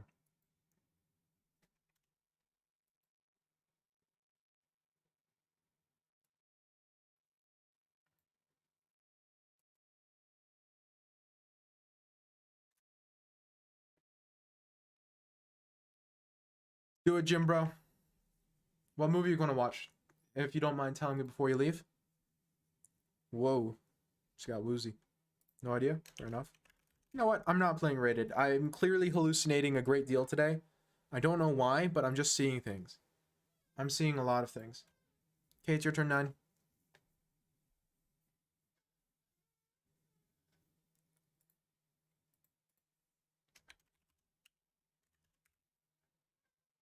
You're like 9 chess, but with 1 S. Pick modern. Thank you. You are very appreciated.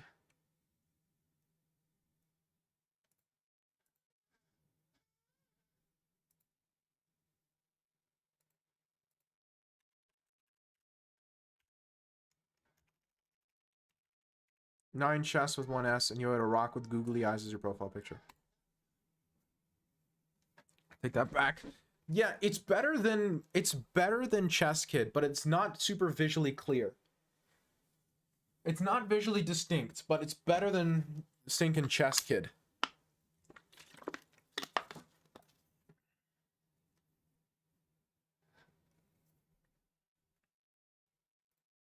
Which, I mean, low bar. The bar is on the floor. Is 9 still here? Appears not. Okay. Still totally unacceptable? Yes. Jim Bro just left. That's hilarious. That's hilarious. Okay, next person.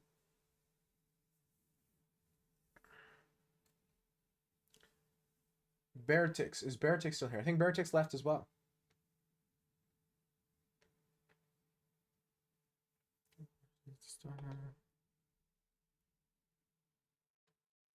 Shoo. Suddenly started feeling real weird. Okay. That means Cormac's turn again.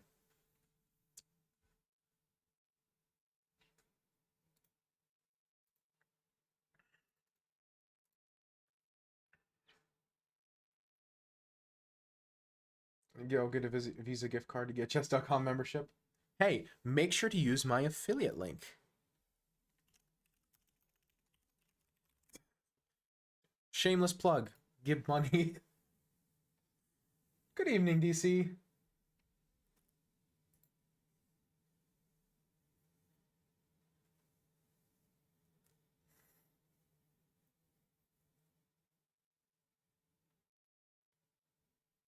I need to add a space there.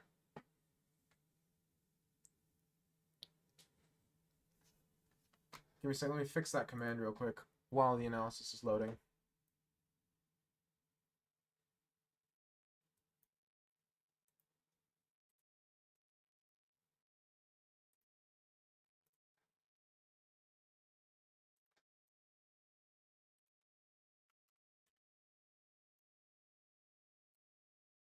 There we go.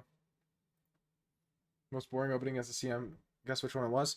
London. I hope I get a fight today. I hope so too. You should. You're at position 3 and it's not that late. Knight f3, knight c6. Okay. Ponziani. d5 is a move. Crazy. D5 makes perfect sense. It's exactly like the Alapin, where the point is, this isn't as bad as it normally is because you can't play knight to c3, which is the move that punishes knight takes d5 most immediately. No bozo. Oh. Okay, what was it?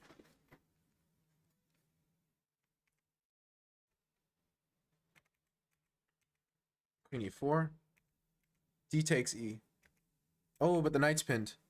Exchange French. Oh, that's so much worse. That's so much worse. You beat somebody in exchange French? Wow. So he played d5, but he missed that this was bad. That's a weird opening. Do you think this was intentional? Because, I mean, to be fair, it almost looks like he has compensation. Oh, you drew. That makes sense. g2, rook f8, h3. h3 looks suspicious. I would not allow this. I would just castle, get out of dodge, not deal with any of this. This feels... a6. What's up with him? He's got to play chess. Come on. He went down a pawn and is now playing like he's up a pawn. Ridiculous. a6. I mean, of course, I get this on the board game after game. Really? e2 is weird. Bishop e2 is not that weird. He wants to castle. And he wants to block the file. Bishop e2 is not weird. I don't think it's weird. a6, bishop g5, knight d5, knight d2. Finish developing. Okay.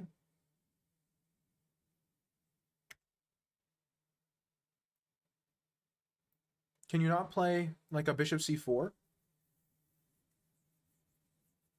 Rook AE just it feels like it's asking to get trapped somehow to me. Like it's asking for some goofy tactic somewhere. Your pieces are super cramped. Knight takes, queen takes, and then rook e8. Yeah, and now it can pretend he has compensation. Because your bishop's kind of bad, your knight's kind of bad, and his pieces are just better placed. But on d3. The problem with bishop d3... It's still a fine move, but the kind of the issue here, to me, is that I get a check, maybe? No, I get c5.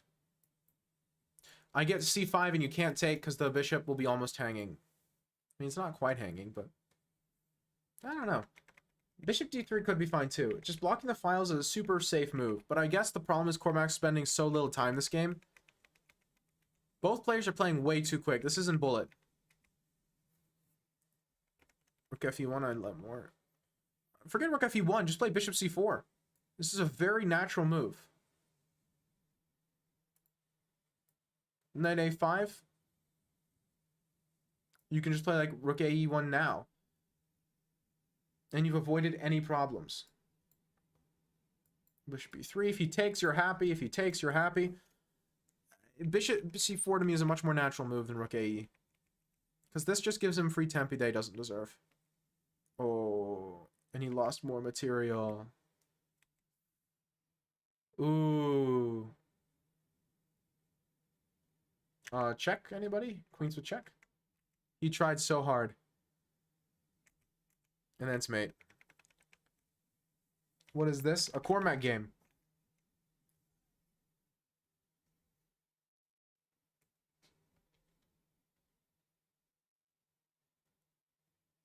It's Tim's turn.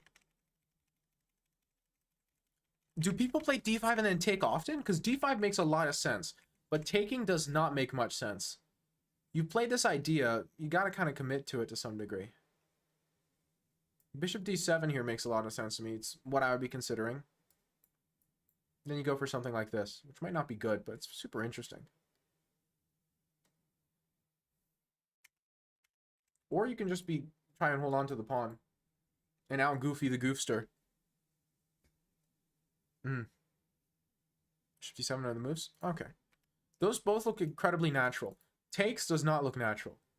Takes feels like you're asking for a lot of trouble. Wait. Okay. How crazy is it? Because are you really going to try to convince me that you can hold on to this pawn? I don't believe you.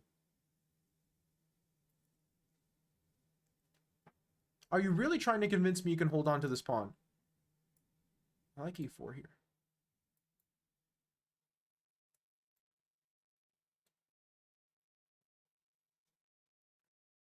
Because this, I prefer black here. I don't play a lot of gambits. That's the thing. I don't play gambits unless the compensation is real obvious. And it feels like the compensation there is really obvious. The computer's saying also like b5 here, but because it's just one line, that's true. The f6 lines are madness. I believe it. Maybe this is a slight improvement, but yeah, it looks slightly more active this way, but seeing b5 as being a good move is a little difficult. d4, castles. Yeah, this just looks pleasant for black. So that makes a lot of sense. Seeing that gambit from far away is hard, but once you get there, it makes perfect sense. In the game, I played d4 instead of bishop c4. Okay, let me see that. Let me try and take a peek at that real quick. It has to be this. Now I have 6, you play d4.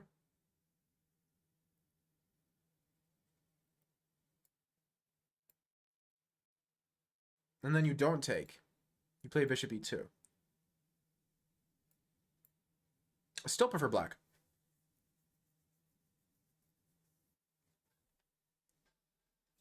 Do you do the funny Evans thing and play like b4 here? e4 and queen e3? Well, e4, while it looked good in the previous line, playing e4 after d4 looks bad. Because the point of e4 was that you were preventing d4, right? Because you were allowing the en passant. But now that after d4 is played, playing the e4 here feels like just a major concession. And like this pawn's super duper weak. So playing e4 after d4 doesn't make much sense to me. Taking makes a lot more sense. Because you don't want to take back. And if you don't take back, then you're either giving me a pawn or I can just leave it there and develop normally. e4 definitely is bad there. I don't believe it at all. I guess you play bishop g5 here. I would play bishop c5. You can have the pin. I don't care. Bishop d3 or something. Then I'm sure you can just castle. It's still interesting. I mean, as black, this is hard to find on the spot. Like, you could see that in classical. But in blitz or rapid, it'd be difficult to find that without knowing it. Like, I'm confident if I were on having a good day and I were playing this position in classical, I would see that and play bishop d7 because I'm like, okay, compensation. f6 is insane. f6, I would consider f6 to not play it because I would throw up in my mouth a little. Like, I believe you that it's good, but I just... Okay, wait, who's next again?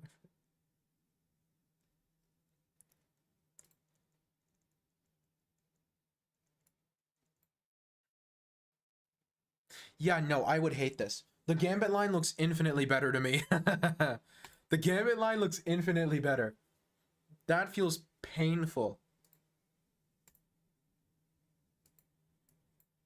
I would totally rather play the gambit line. That looks agonizing. I just don't want to have any part of that. Again, I don't like gambits, but that line looks so much more appealing. Fiddler is also playing knight f6, let white take, and then bishop d6, crazy gambit. Okay, but that's Fiddler. Like, come on. We're talking about humans here, you know? I don't know what Fiddler is. Russian. He's not human, he's Russian. Because of college, I'm having to learn the Russian language, and man, it explains a lot. Goodness gracious, that's a harsh language. Now it's against young Hikaru, they drew. Sounds about right. Hey, if you think you can hold on to that pawn, Tin, be my guest.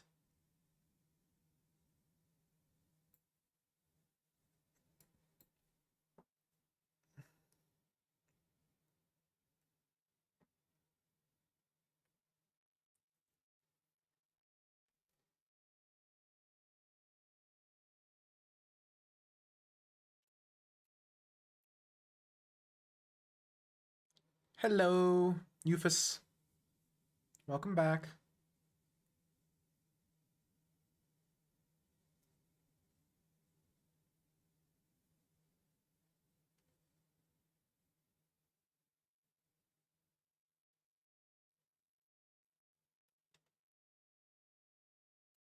I'll go, I'll go, I'll go, I'll eight. What? It made sense at the start, then it got a little weird.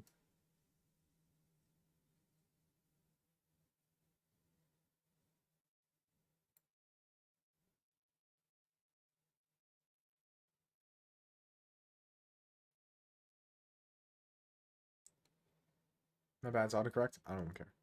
Like, not in the slightest. I mean, it's a little ambitious to play like this, I think, but it looks good.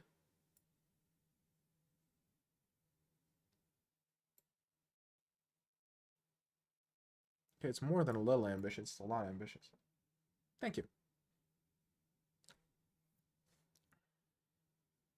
This is a lot ambitious, but it looks interesting.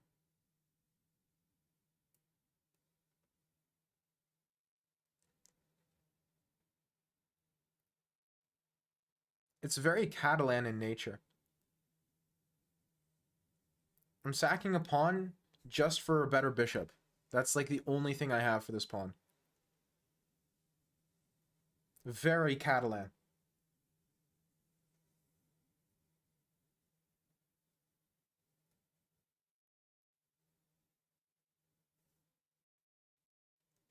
I was considering that move. I thought it was just rook b1 here.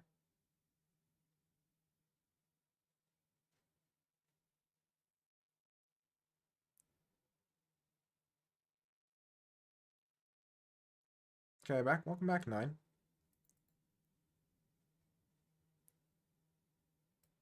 I was making tea? What kind of tea? Ah, rook f2 first was better. This was bad. This was a poor choice on my part.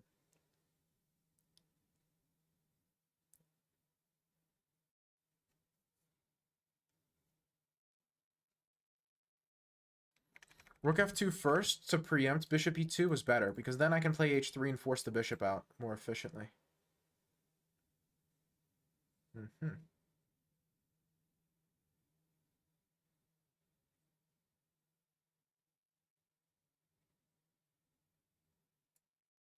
I briefly considered that, but I thought it was bad because I thought it was too weakening to b6, b7. But I guess it doesn't matter because you play b5 anyway, 99% of the time. I played this really poorly. If I played rook f2 first, let's think about rook e1. Rook e1 and rook f2 have the same purpose. I was just figuring rook f2 because I want to double rooks on b2 at some point, and that kind of allows that doubling, which I think greatly benefits my position. Like, if you told me rook e1 was better, I believe you, but I think rook f2 was more in the spirit of the position. But now I'm just playing poorly. Again, I'm having an off day for sure. It's a good day for the Alco haters.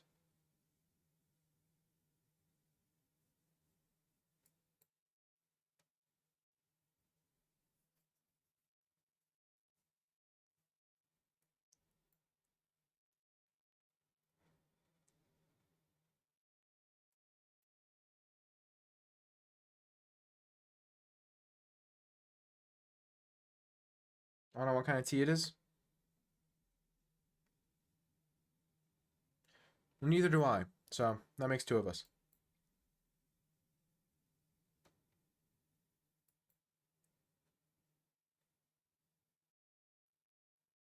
I think we hold this.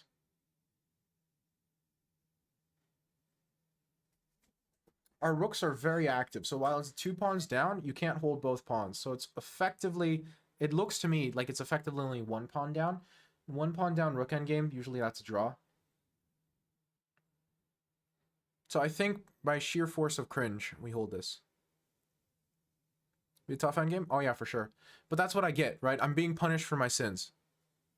This is a cleansing process. Because I deserve all of this. Not playing rook f2 or rook e1, which I think rook f2 is better, but whatever. Not playing one of these 2 moves was a sin. It's as simple as that.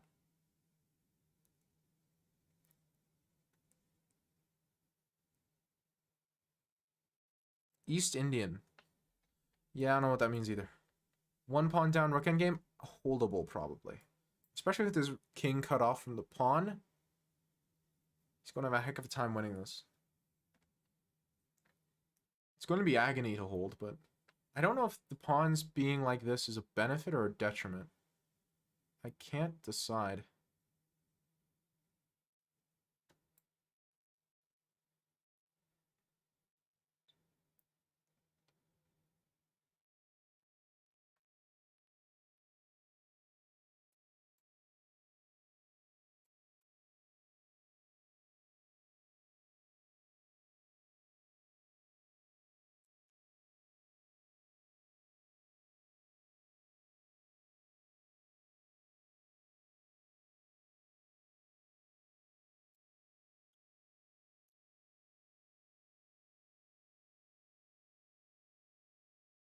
I go here.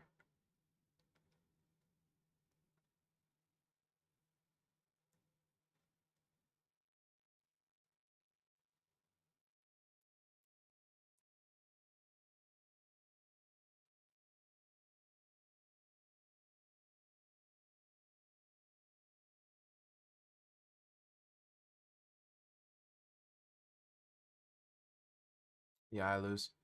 Could have played this so much better than I did. What am I doing, guys? What am I doing with my life? Playing such bad chess today. But okay.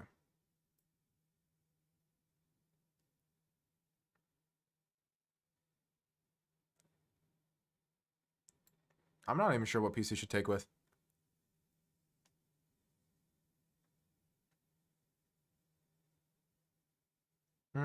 King, final answer. Yeah, that looks correct.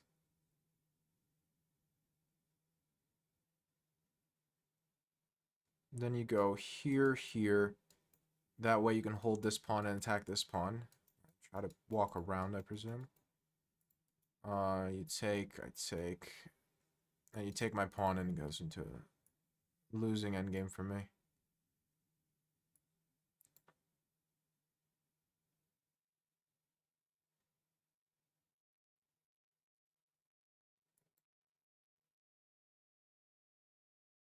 Should have played h5 first.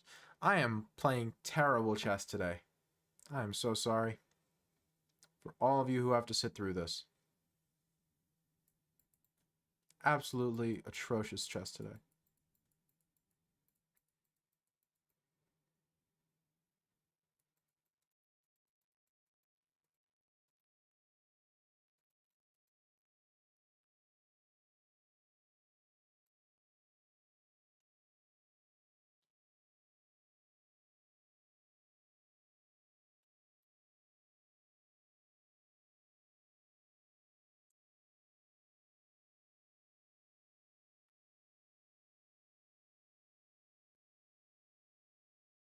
What? Why? Why? What was that? Yeah, that was a terrible game of chess. Am I next? Yeah.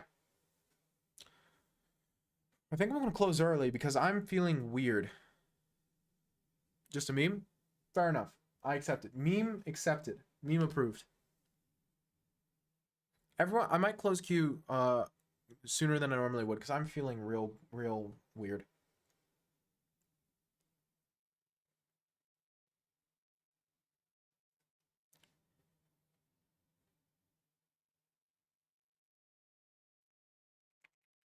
Okay. Thing was fine. I didn't play particularly well. I allowed e5. In these positions, do you play queen c2? Queen c2 is definitely better. What? Queen c2 is definitely a big improvement. It's a4 is also a completely normal move. And then knight e5. Knight e5 looked weird because after bishop takes, pawn takes, knight d5. But I guess you get b3 and you can play that sort of pawn sack. Ah. Yeah, knight c3 is already poor.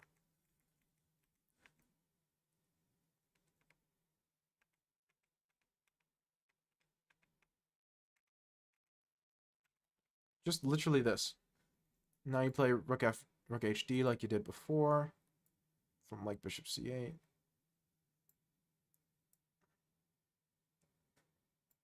Put the bishop back.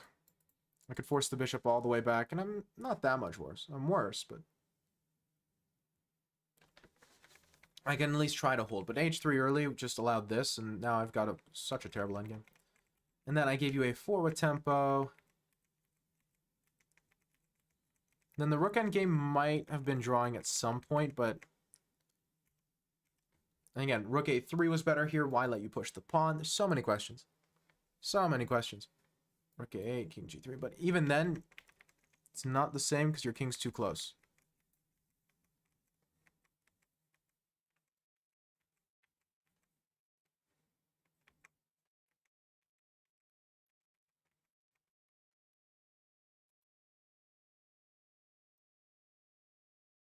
And then G5 is probably a sufficient way to win.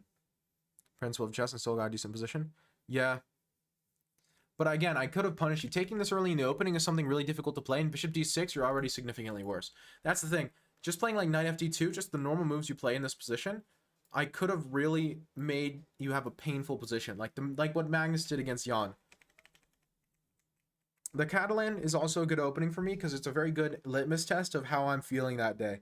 The worse I play the Catalan, the worse my brain is. It's not losing? Oh yeah, but it's worse. Oh, Ginger. Chess is bad today, and I'm feeling funky. I'm not sure what it is. I think I'm coming down with something.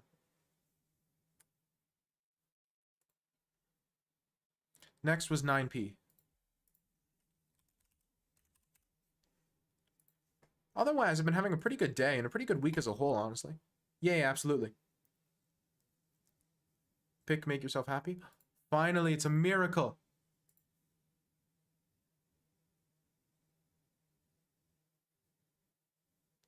Choose pieces.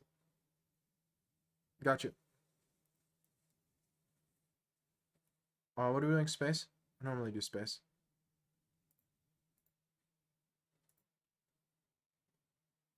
I challenged you, right, 9? Or is 9 not here again? I mean, he was. I think he's here. 9 chess. With a little googly eye rock. Neo the best? Neo's pretty good as well. I prefer space because I like that the black isn't as black. So how's North Macedonia doing? Right, you know, it's good. It's your corrupt normal self. Just how it's being itself. You know what I mean? We're having a very warm summer, though. Oh, yeah, I realized that could have come off kind of racist. Anyway. We're having a very warm winter, which is weird. I don't mind that much, but it also just, like, poured rain yesterday. I sent you a challenge, 9. Heard people are more chill there than the rest of the world. Is it? How do you mean?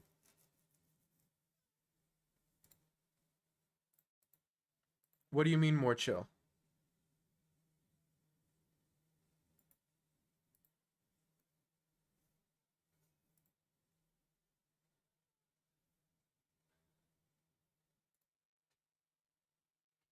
No. No clips. No clips. This is a clip-free zone. I didn't get it. Okay, I'll send it to you too again.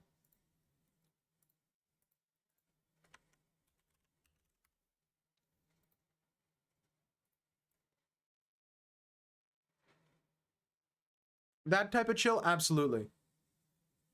You are absolutely correct, Ginger. It's a very slow-paced culture with a lot of conversations. That's just how people talk, you know? How people work, how the society works.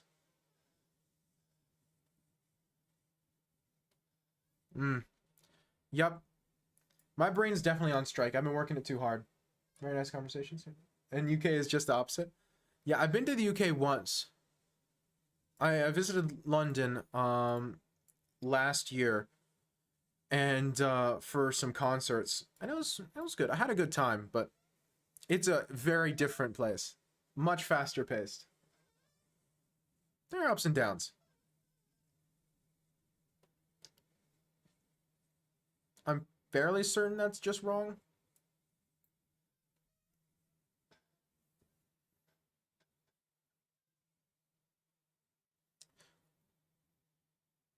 Right. No, that's the thing. It's here. It like societally, people don't really care about strangers, and there's very little, what's the word I'm looking for? Very little courtesy towards strangers. However, once you start getting to know people, then you get like enveloped by the community. It's a very communal society. And so it's a problem if you're new or if you don't know anybody, because then I wouldn't say you're ostracized, but you're kind of outside the clique. But you don't need to know that many people to be inside the clique, so it's not impossibly difficult. Biggest state by mass? I'm 50% freedom, yeah. Do you mean by area? It's either Alaska or Texas. I'm pretty sure it's Texas. Might be Alaska. I'm just going to bully. I'm just going to bully 9, see what he does. What the heck is 50% freedom? I'm half American, Ginger. I'm 50% freedom.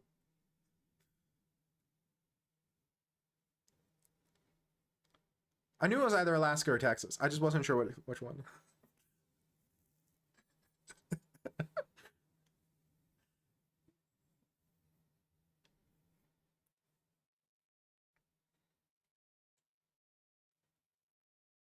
I'm concerned. What did you think? What did you think? I want to know.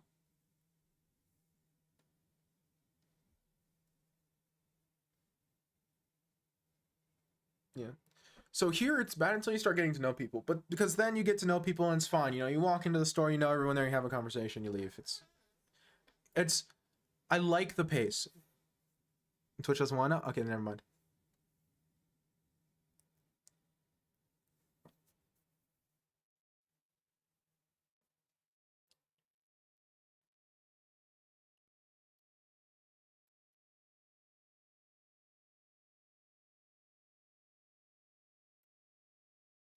Don't mind if I do.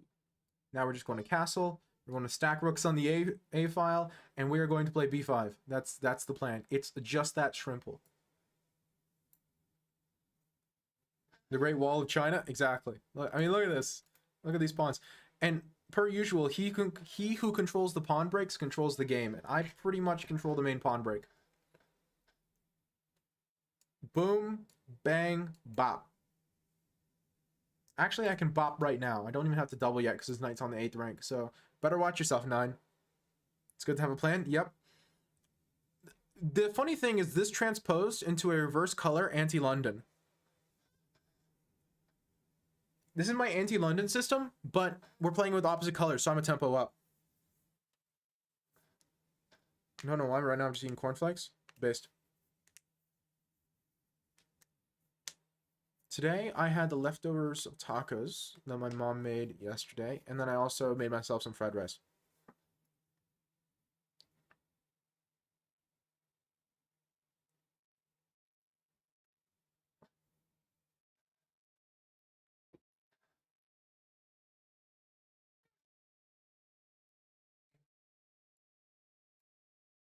We stack, then we whack.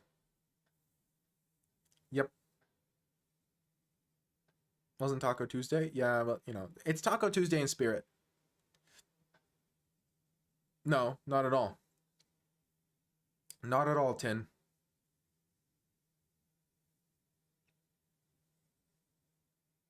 We stack, and then we smack. That's the plan. Stack and smack in that order.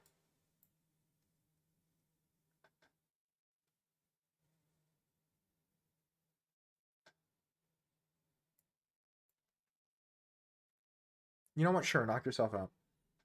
Go for it. I don't even care. Watch how much I care. It's 0.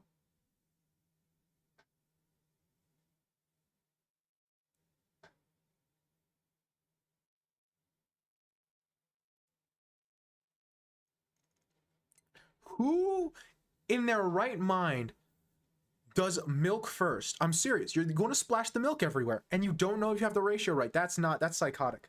Milk first is psychotic. You heard it here first. Milk first is a psycho move.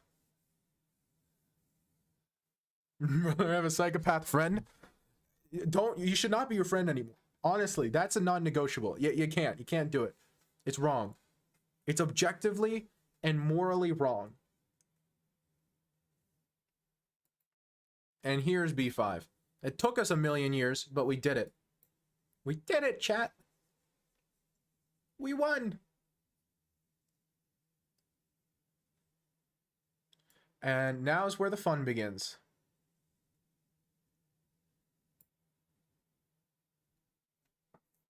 I do sugar last. Depends on the cereal. It's either completely unacceptable or barely acceptable. Now's when we have some fun.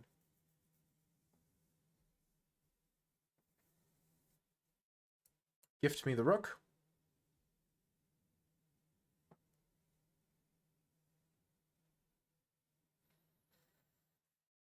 Gift me the other one, rook.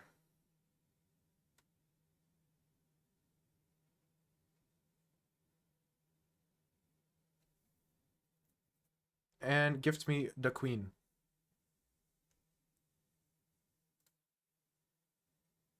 Yep. It's... You want to push in the direction your pawns are pointing.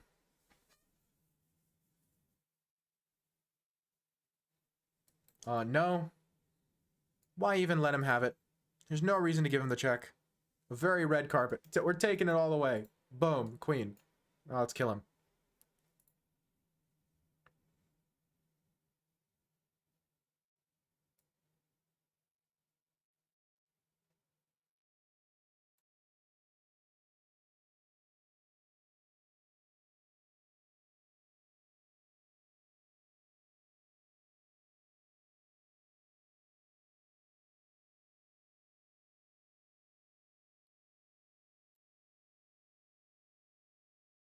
No.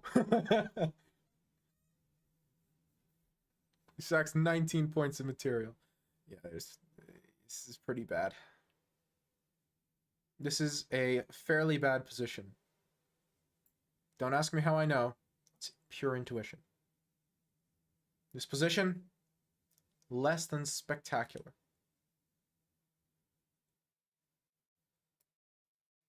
I see a mate? Well, I don't. Because I'm having a bad day.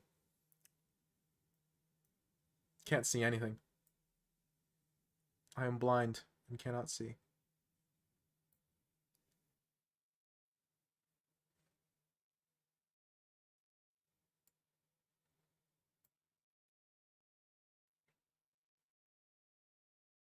I'm definitely winning here. I just don't see the checkmate.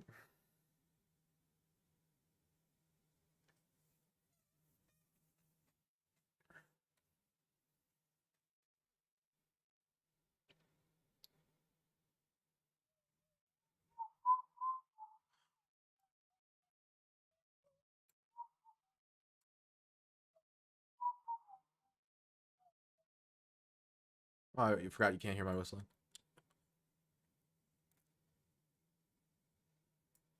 Yeah, you could try. But to no avail. Here's the mate. And 2 wins at Blitz tournament in both games I lost on time because they had on single pawn. Wow. You are such a silly goofsterton. I can confirm. Your silly goofsterness knows no bounds.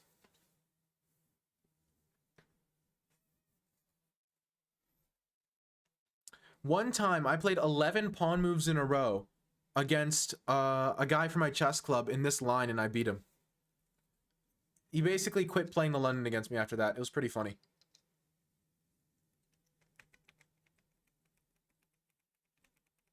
I think it was 11. Because what it was in this position, it was like c5, a takes, a4, a5, a6, b4, b5, takes. It was like, it was crazy. To be honest, that's disrespectful. That's what he said. He was done. He was done. He really hated my guts after that one in the good way. So it was 1, 2, 3, 4, 5, then 6, 7, 8, 9, 10, 11, or something like that. And I got a queen, and it was just awful.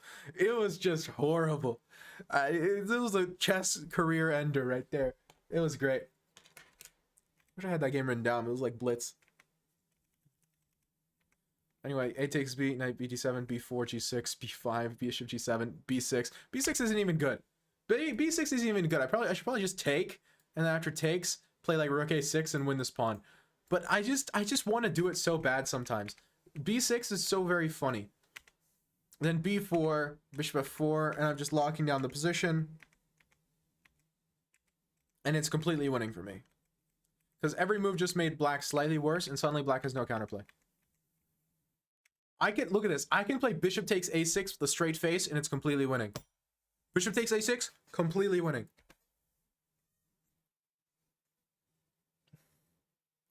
I can just casually give him a whole bishop. Or a queen move. It's a pawn move. Probably. In that case, okay, sue me. I made 10 pawn moves in a row. I can just jettison a whole bishop and there's nothing he can do. Because I just control everything. It's so bad. It's such a bad position. But I was a coward and I played rook a3. Like a coward. Then here, okay, now I play bishop c7. I can still play bishop takes a6. I just played b5. It's so simple, chat. It's so simple. It's so simple. Oh gosh. I'm so sorry. I'm so sorry, 9. I didn't even play well. It was it was just pure disrespect. It wasn't even a good game of chess. If you try to hold on this way, just go b7.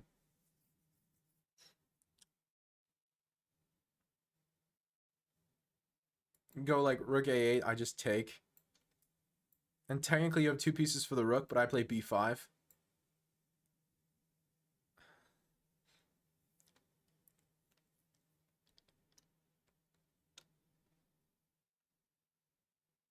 Everything falls apart.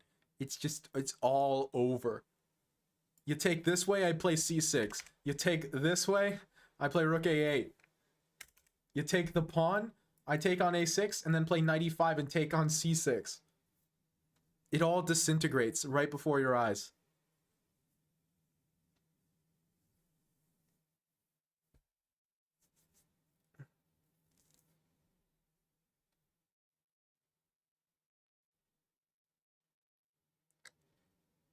Your cat got a cat food can stuck in your mouth? Is she okay? He, she, it? Her? Yeah, her. Is she okay? There's nothing we can do. Exactly. Base Napoleon.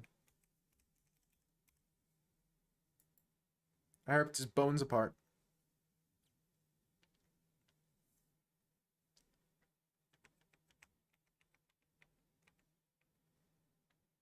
Yeah, but scared. Okay, that's good. Scared's okay. I should have taken with pawn. Taking with bishop was a coward's move. I played coward's chess. Take with pawn here. His knight can't get in. There's nothing. There's zilch. Nada. Nothing. G takes F is even worse. I should have played G takes F. It's just brutal. Because bishop. Yeah, because you want to do this diagonal, and you want to play b5. There's nothing you can do. There's nothing you can do to prevent b5, and b5 wins on the spot.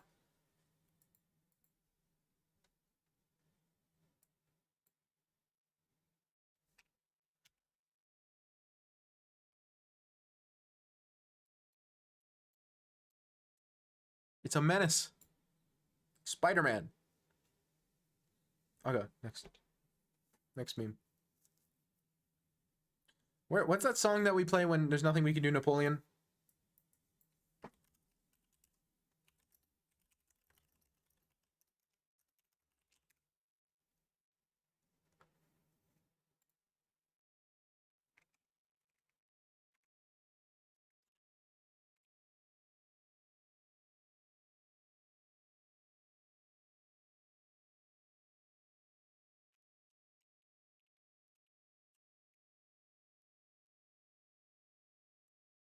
I play my classic game, and I bet I'll have like 60 account. Oh, come on. You can do them 1 per stream. Or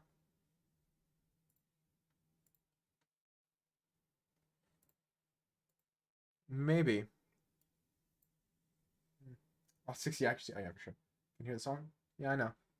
I don't really want to play. I don't know. Playing it in a short clip would probably be fair use, but I forgot I'm playing the Dutch now. Shame on me. I forgot to play the Dutch. You know, I was sitting here watching TV, all of a sudden we hear like scream, turn around, there's my cat standing on back legs with a can hanging out. I don't know what happened. That's horrible.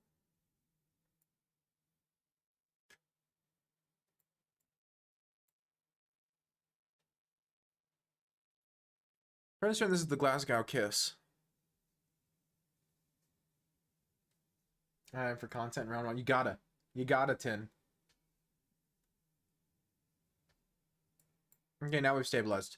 He could have gone for the Glasgow kiss, which is one of the goofiest and most challenging lines in the Slav. Hello, dragon. You are here. He's Mango Carson? No. Top 30 in Croatia, but everything for content? Of course. Everything for content. You need to be top 29 in Croatia for content. It's all for content.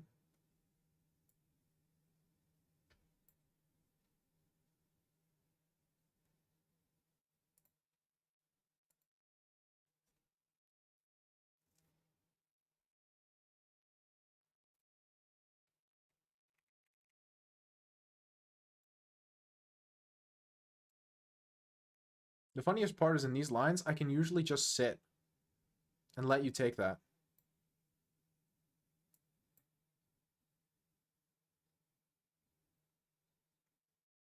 Yeah, no. Beating Magnus for content is so last World Championship cycle.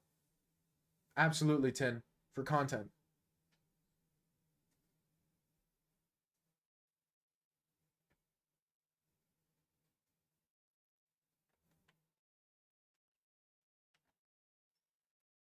Totally acceptable. And this is kind of a normal way of playing these positions. I'm not sure if it's good in this line specifically, like in this way this turned out, but it's a normal way of going about it. The point being that you don't really need the bishop pair because you're going to just put all your pawns on light squares and prevent e4 for the rest of time, and also place your knights in strong centralized positions. So out of fashion. Now beating Ding, that would be impressive, because first you have to find him. Man disappeared.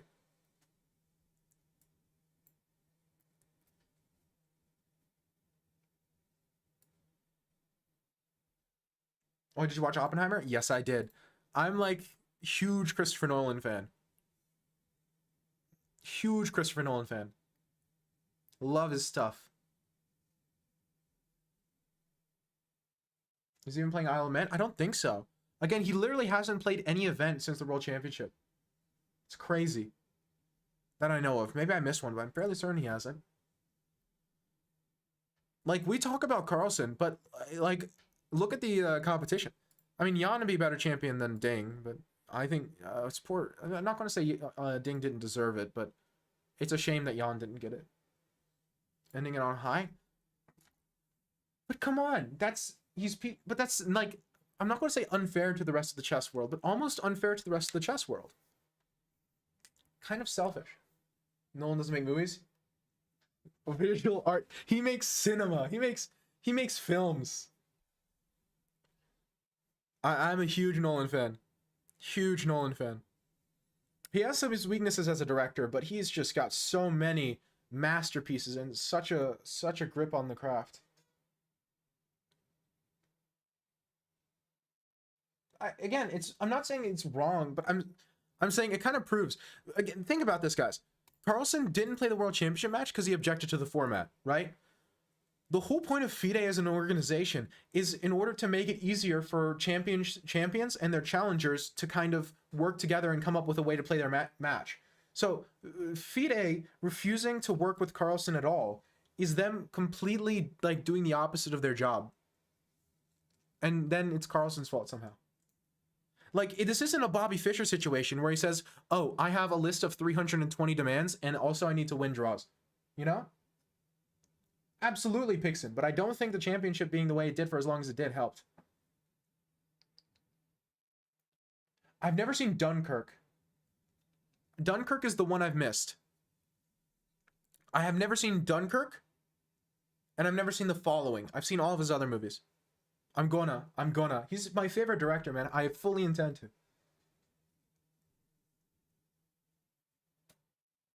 I fully intend to watch Dunkirk. It's your favorite? Oh. What would be a better format?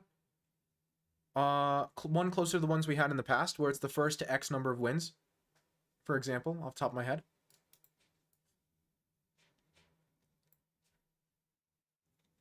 History teacher shows Dunkirk in one of her classes. Based. Like, anything that makes it, that's for sure not better. It's better from a chess perspective. It's harder to get sponsors, but it's better from a chess perspective.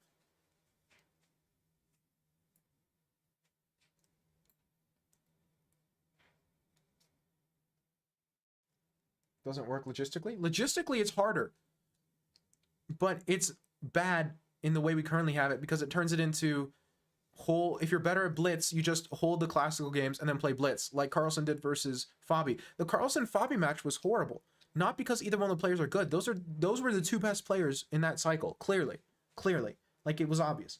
But it was a terrible match because clearly Magnus was just playing for draws to get to the blitz. And that's what happened. He played for draws, he got to the blitz, and then he won the blitz because Magnus is a better, especially was, Fabi's caught up, but at the time especially, Magnus was a far better blitz player than Fabi was.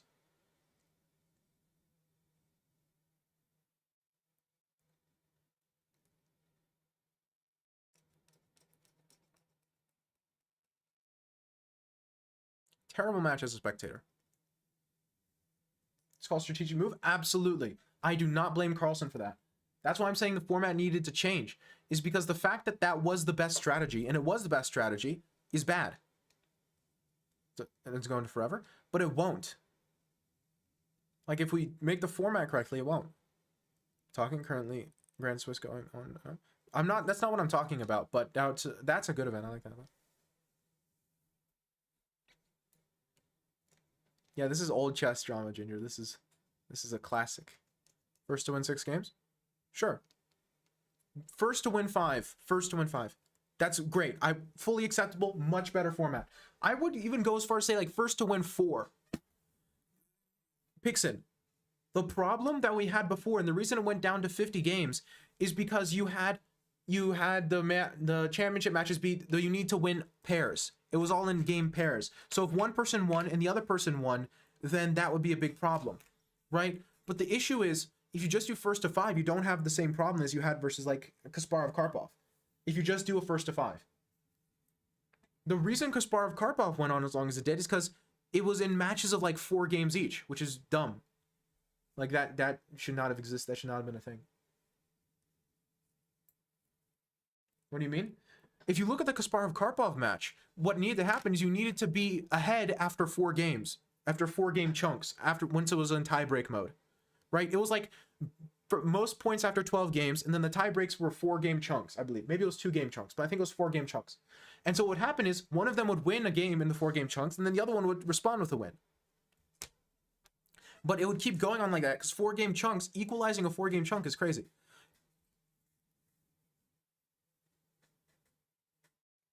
Top 2 will be chosen for candidates. I'm following it a little bit, not as much as I want to. I've been pretty busy.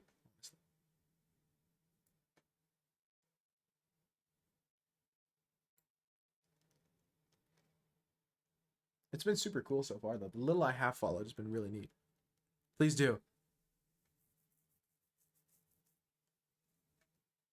The 50 games later was because the format was also bad then. Again, best of 5. Kasparov-Karpov was first to 6. But they didn't play 20 draws in a row. There was the tie breaks thing.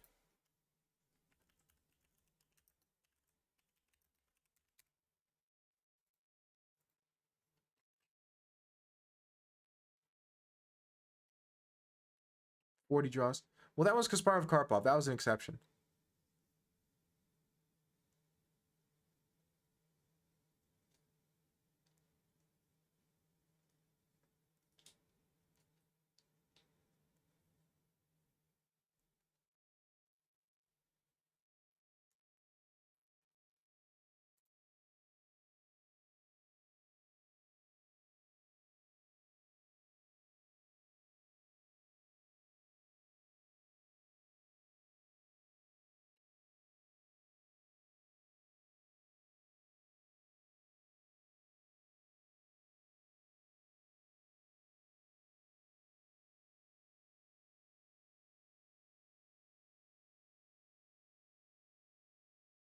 There's no need to play one.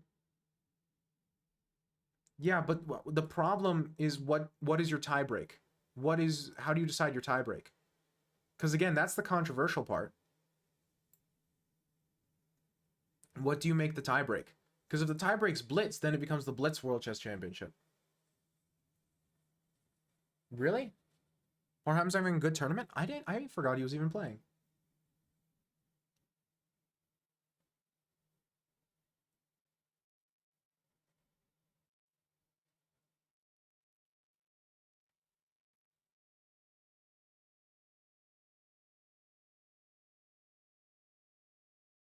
Yeah, I know, but what do you, but how, what are your tie breaks? 10 rounds are done, top six, 6.5 each. Andre, right? Hikaru, Vidit, right? Fabi, right? Bogdan, and Powerhon. Wait, didn't Hikaru beat Fabi earlier today? That was the thing, was it not?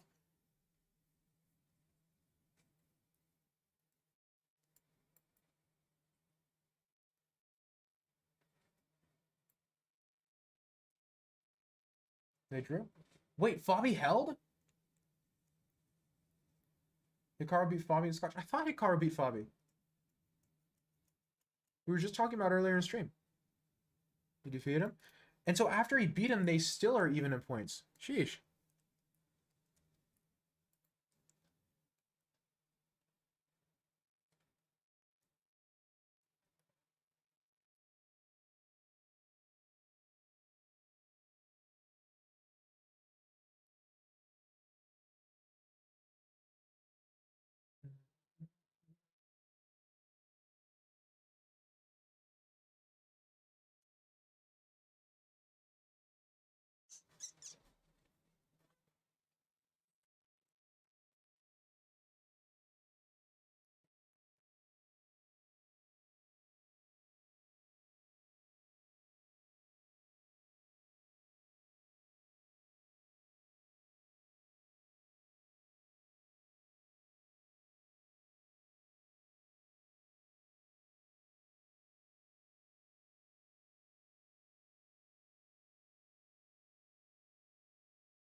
Wow. Vidit's on fire, but Vidit has been like one of the people, talked about as future of chess kind of idea for a while. Well, Naka Vidit Esipenko fight for top spots. Well, also Fabi, no?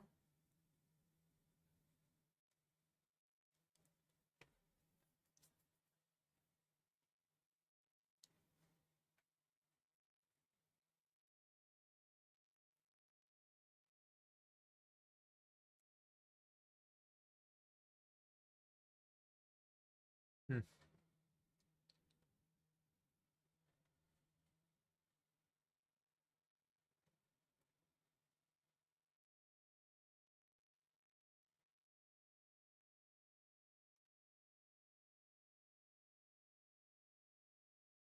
But first to six is definitely too long of a world championship match. That's also another problem. First off, it's Kasparov Karpov, which is arguably the strongest world championship match of all time. I don't think it's even arguable. Kasparov Karpov was the of 1984-85 was the strongest world championship match of any time from like a closeness perspective. And then also you had it that it was just too long because first to six is too long. Goodness gracious. Being a problem.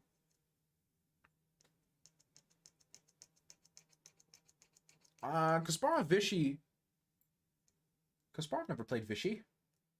Vichy was Kramnik.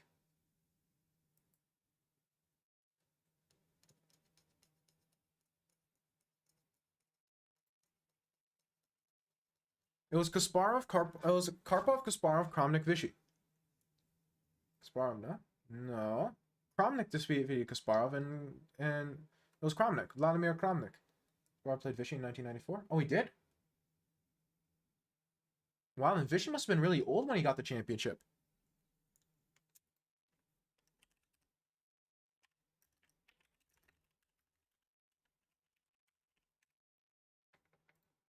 Because Carlsen's the one who beat Vichy. Okay, yeah, so Vichy did play in 1995. Huh. Crazy. But Vichy only got the championship. Vichy only became championship much later, like 10 years later, no?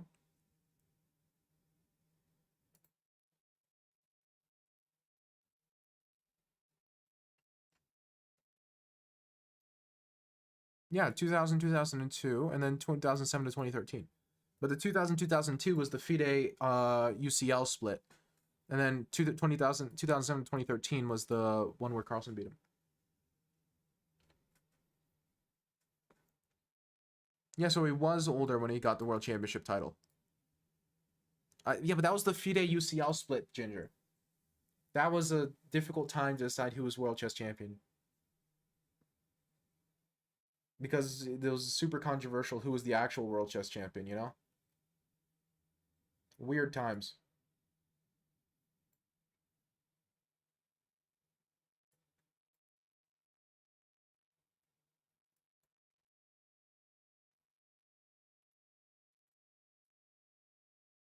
No, it was 2000 to 2002 for FIDE, and then 2007 to 2013. Maybe it wasn't Vidit. I'm thinking of someone else. It was emerging talent, not Vidit. Um, I get some of the top players' names confused.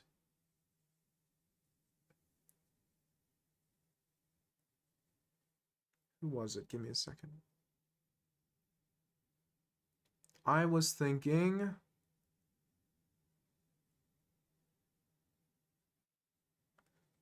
Not Vincent Camion. Who was I thinking? Arjun. I was thinking Gukesh. Yeah, I was thinking Gukesh. Yeah, there's so much talent, chess talent in India nowadays. It's insane. Super cool, but also crazy. It's like Russia 2.0 from a chess perspective. Yeah, Gukesh is 17.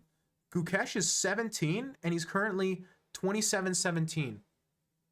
That's insane.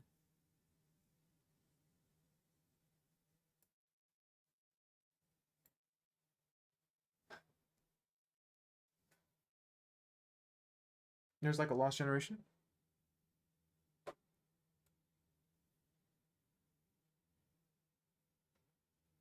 Prague is also there, but I have my eyes on Gukesh more than Prague at this point.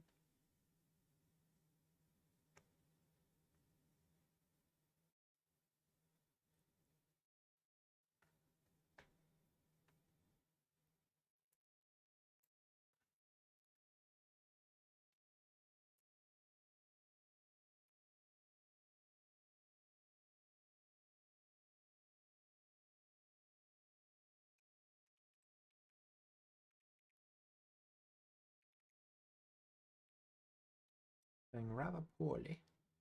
It's fine. I'm a pawn up in the end game. I'm never going to lose this. Well, it's not a lost generation. It's a generation killed by Magnus. It's not lost. Magnus just murdered all of them. I mean, 17 India #1 and 2746. Gukesh is insane. Welcome back, Tim. Is it my turn after? Don't know. No.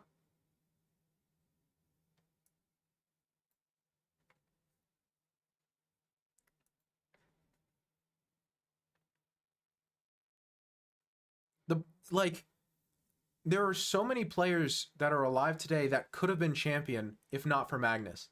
That's the thing. It's not a lost generation. It's a generation that Magnus just destroyed, just completely dominated. For an entire generation, Magnus has been basically uncontested best player in the world. That's insane.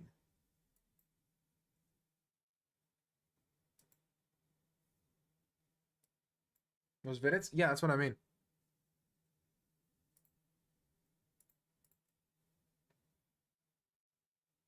Topalov? Don't know, probably.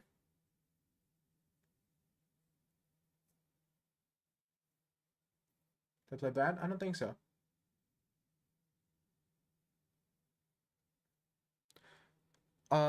That's not, no, but here's the thing. Giri Duda. We can just go down the rating list. Fabi, Nakamura. I would argue even Ding, like Jan, Wesley So, Sergei Karyakin, Anaish Giri, Rajabov,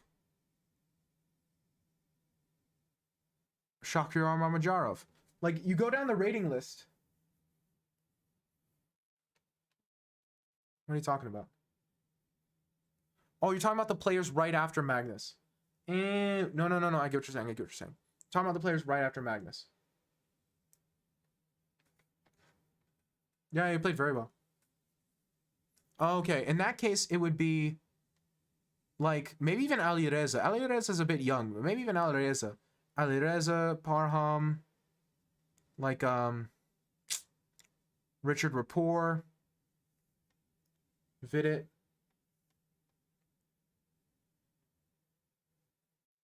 Anish.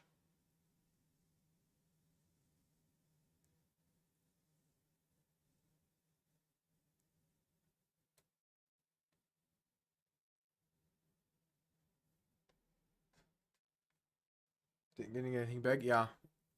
It's rough. Same age as Carlson or younger or just one like a half generation younger than Carlson is a rough time to be a chess player because you're just standing in a shadow. Born in 93, which would make them 30 years old. So 23 and 30. Well, that's not the generation right after Magnus. That is the Magnus generation.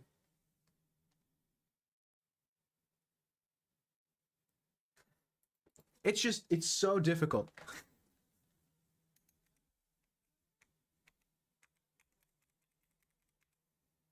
Because Magnus is so clearly the strongest player alive.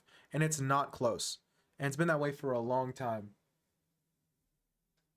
Lavon never won anything big. This is also true. Lavon's a legend.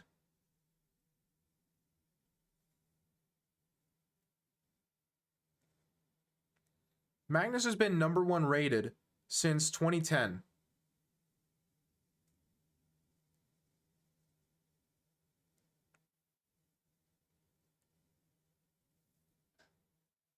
Magnus has been rated #1 in the world for 13 years.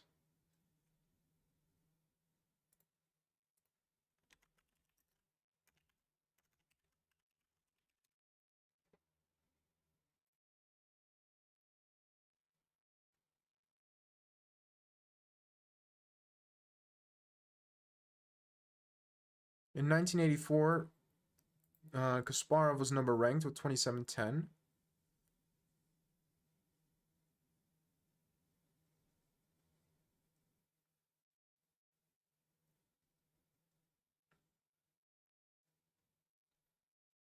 Uh,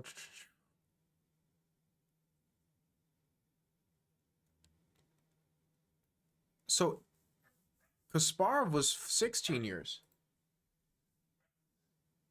Hello, Mike.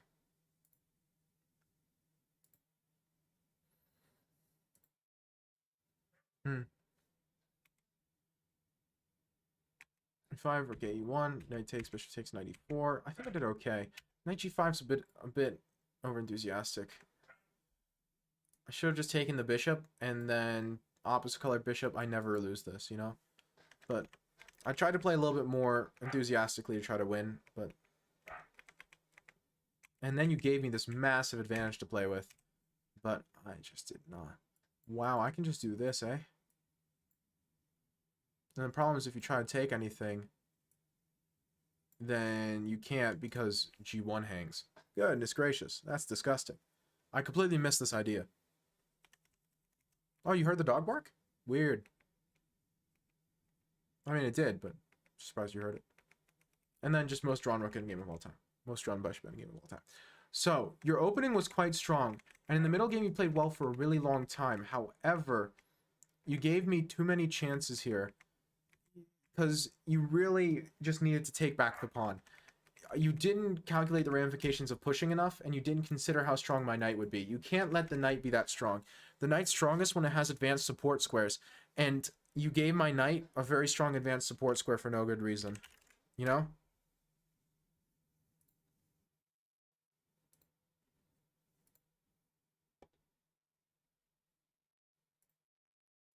Yeah, so Gary was only champion for like 16 years. 15.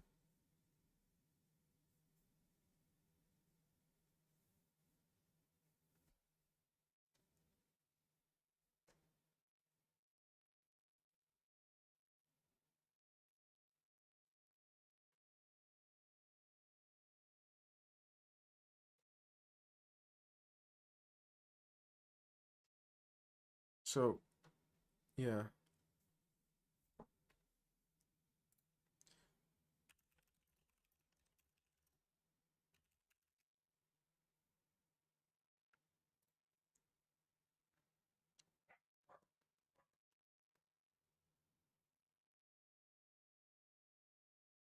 Crazy.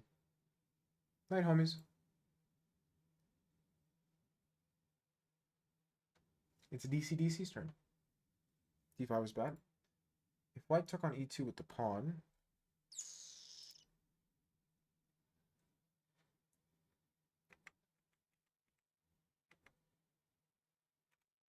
E4 with the pawn, then they had a strong center. Yeah, they had a strong center, but I get immediate central counterplay with C5, and then we play chess, right?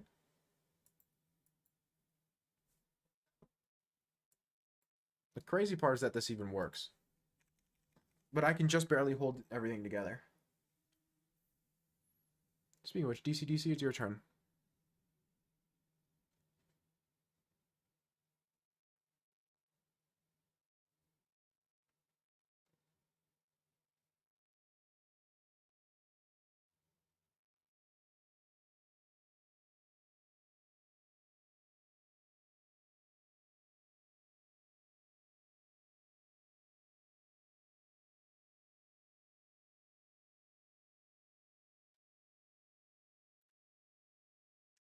MonsterChess.com name DC?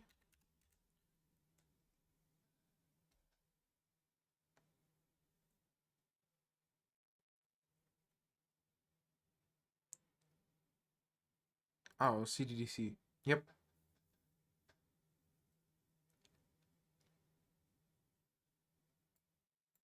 I forgot, I'm trying to learn F5.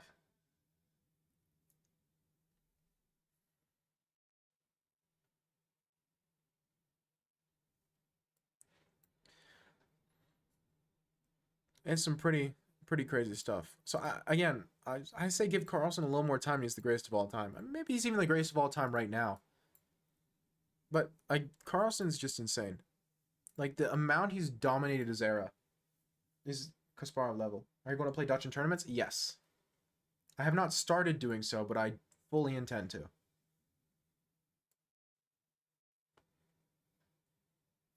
You have to learn the sideline? I know nothing about it.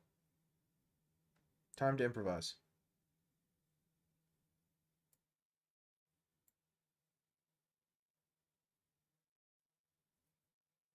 D5 is the move. D5 looks so ugly. D5 is so ugly. I don't wanna.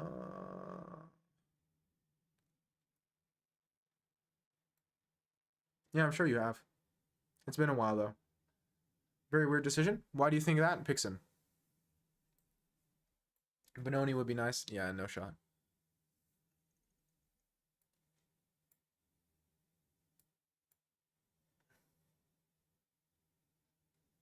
D6 castles, queen e8, e5. Well, I want to play e5 at some point, but I don't think queen e8 is the way. General idea? It seems right. E5 is definitely the plan long term, but I just have no idea what I'm doing. I'll figure it out, though. I'm okay at finding plans. Maybe not today. Today I'm having a bad chess day, but... Play d5 right away, and after he chops the knight down, you play bishop e6, knight c7. Scoring fine. Got it. That makes sense. Not sure Dutch is that great. Well, I mean, Richard Rapport just played it. Can't be that bad, right?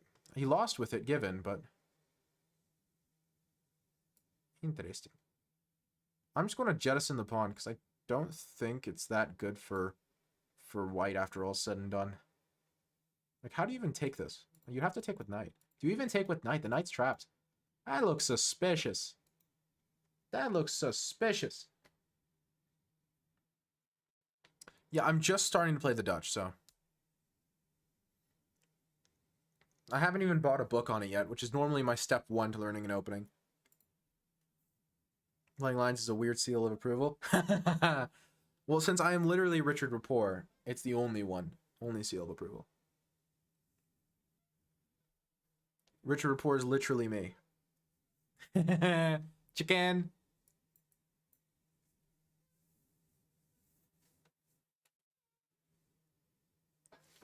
Flex. Hey, Humpskirt, what's up?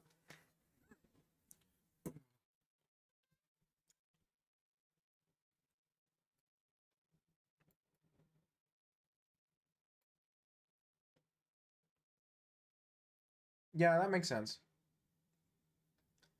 Nothing much, just losing a bunch of elo, you know, like you do. Like you do.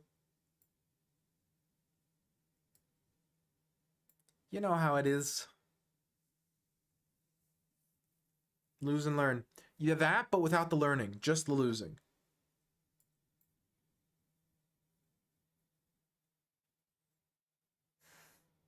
This is such a bad position. I'm playing such bad chess. It's fine, I have a plan.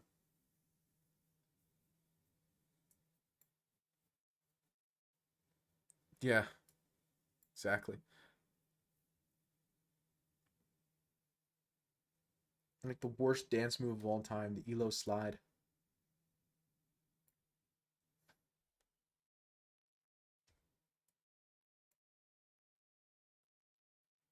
Please let me trade off my bishop, please. Please. Okay, no, we're fine. Honestly, I don't think I'm that much worse anymore. I've changed my mind. It's fine. Everything is fine. This is fine. But otherwise, I'm having a pretty good day. Pretty good week.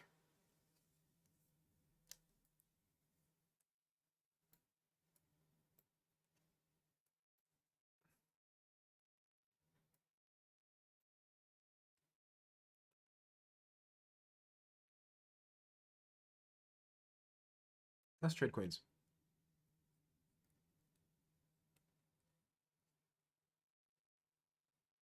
I can do this. This is holdable.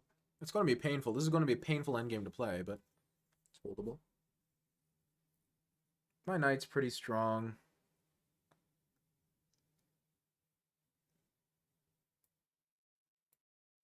Not like amazing, but a little bit worse for black. Definitely. Absolutely. There's no universe where I'm better, but my goal here was holding more so than being better. Should I get that a bishop off the board? Did you consider the kid for a while as well? Yes, but I hate it with all of my heart. I tried playing the kid for a while. I can't do it, man. I just can't.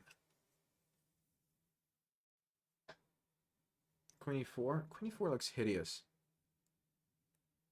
It might be the best, but I don't like it.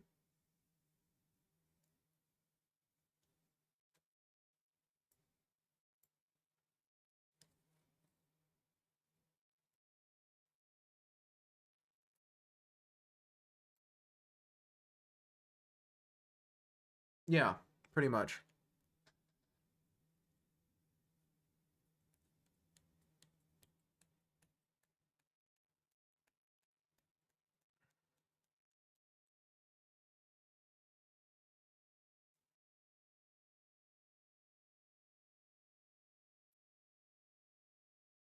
This is either a terrible move or a really, really good move.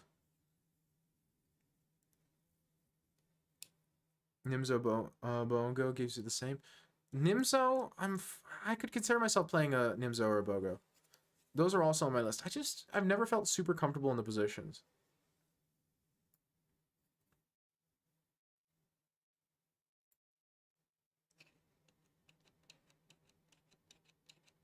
Oh, I missed that he takes the knight with check. I missed that he takes the knight with check. Ugh. That's real bad. Where's Grunfeld? Nah, I don't want to play the Grunfeld. It's like the Seinfeld, but with Gru from Despicable Me. Can somebody say Kringy Krongmus?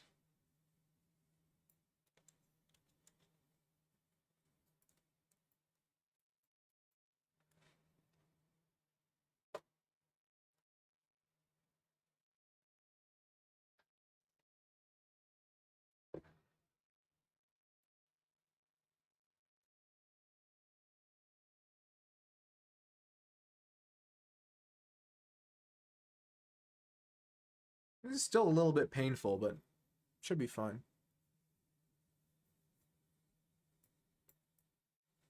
Let's trade queens, friend.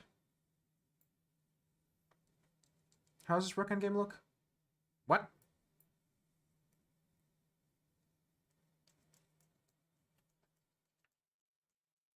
Definitely was losing out of the opening. Definitely. Okay, if queen takes, pawn takes, king takes, check, king somewhere, rook f7. I'm not losing, right? Takes. Takes, king takes. Rook d7 check, king g6, rook takes, king f5. I can't be losing, right? With the extra queen, the rook endgame looked okay. Rook endgames are always a draw, though, so I probably draw there. Didn't pay attention? Clearly. Yeah, this is already hideous. Somehow I held on, though. I taking didn't work, did it? Literally just rook c8 and uh-oh spaghettios.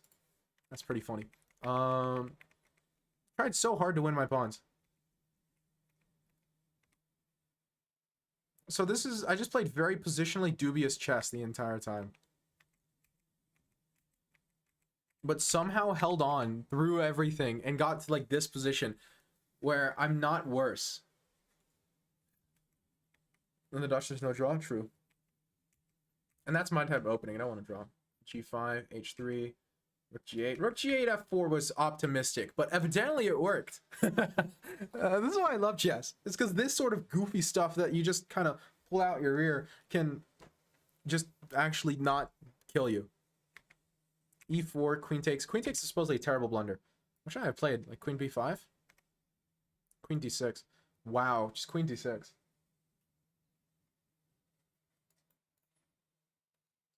You see, that's the reason I don't play the King's Indians, because I feel like there's too much waiting. I've never felt like I've had to wait in the Dutch. Unless it's like a stone wall, but I'm not playing a stone wall. I'm not a psycho. Wow, and then I play E5. Sheesh. Sheesh. Crazy. I love waiting. I hate waiting. And then Rook D. And this actually does work. You just have to... This still worked. You're still better here. You just have to play Queen B3 and say, I am going to kill you. And I'm going to say, ouch. Wait, how am I losing? Do I not get Rook G6? Okay, well, let's take the pawn first. And then after King H1, Rook G6.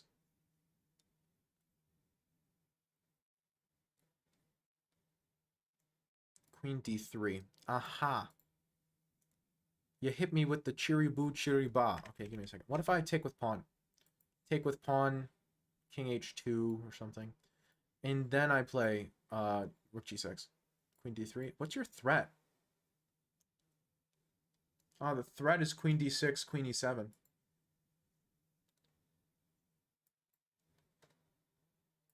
Yeah, the threat is Queen D6, Queen D7. And I can't stop it. Wow. No. Nice try, Pixon. Queen D6, Queen D7, and I lose on the spot. And there's nothing I can do about it. Isn't Queen F6 okay before? What, you mean takes Queen F6? I don't think so. Let's look. Queen takes F2. H1, Queen F6. Takes the pawn. Rook G6. Still Queen D6. What's the threat now?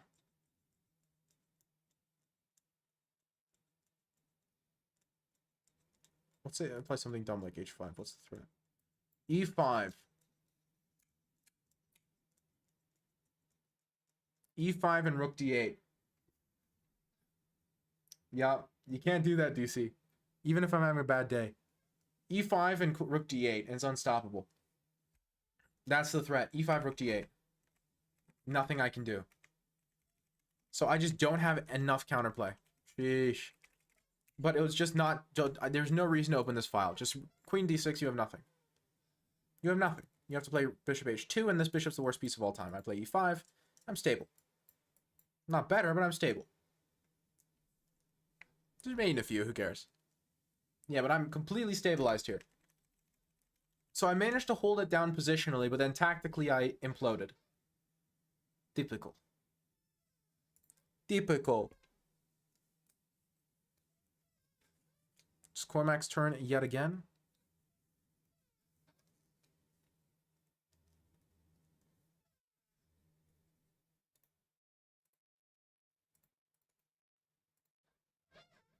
Plays black in this game. Ultimate waiting opening. Execute quite imperfectly. Ah, yes. Bad chess. My favorite.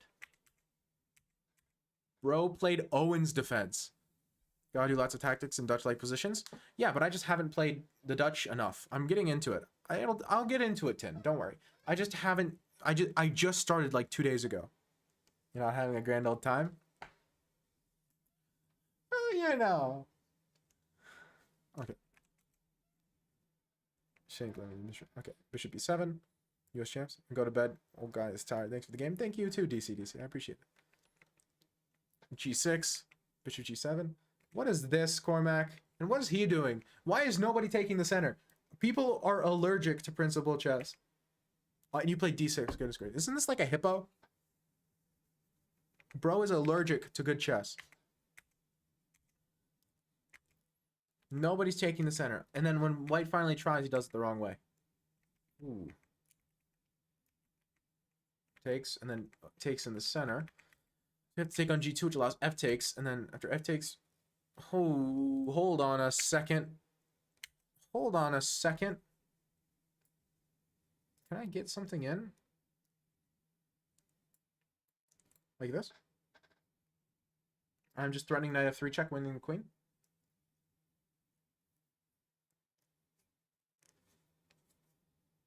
Excuse me? Knight F3? Knight F3? How do you stop knight F3? Rook F2 loses.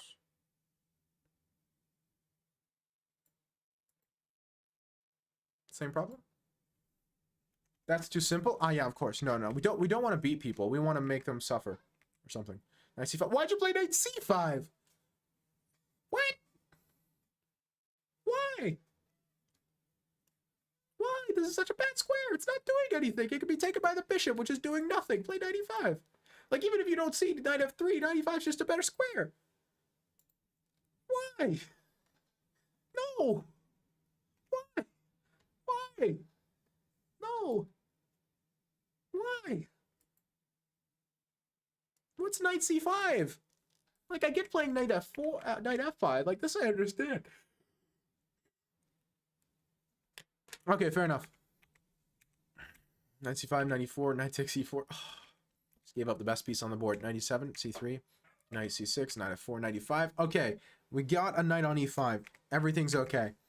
C5, we just created a backwards pawn for no reason. Everything is no longer okay. You just made a giant weakness in a backwards pawn. Why? And then also gave up an exchange. Cool. Nice. And then he blundered knight F3 anyway.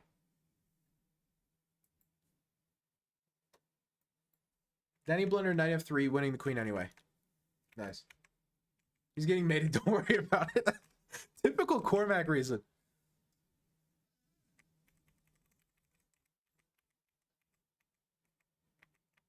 He's getting mated, it's fine. H4, then just G5, and just... Here comes the cavalry. Then just queen H3. This is a very Cormac game of chess. Principles are for nerds who can't calculate. Ooh, that's a pretty way to finish it off. And it's just mate in 4. And he resigns. An embarrassment. A very funny embarrassment. With a pretty finish. Admittedly, that's a pretty way to end the game. Typical Cormac. Principal chess is for nerds who can't calculate. That's the Sigma chess way. That's the way of the Sigma male in chess. Win that as black.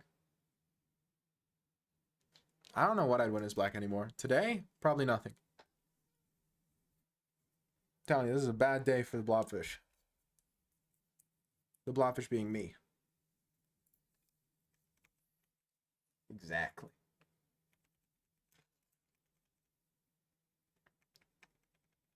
Bro just played straight hippo with a straight face. Rook versus working queen? Yeah, don't know. Having a bad day. Anyway, it's your turn, Tin. Find a game for you to analyze? Sure. Sure. I'll switch my webcam because I got a message on Chess.com. About to hit one knight F3 player with the hippo over the board Wednesday night. That's disrespectful.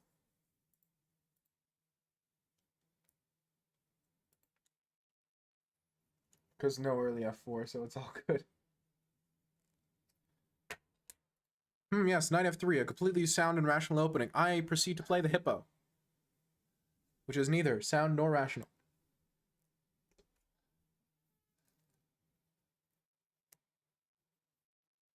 I philosophically disagree with the hippo.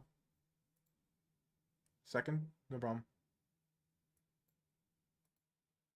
I was doing so well in our daily game, Cormac, but then I just started losing.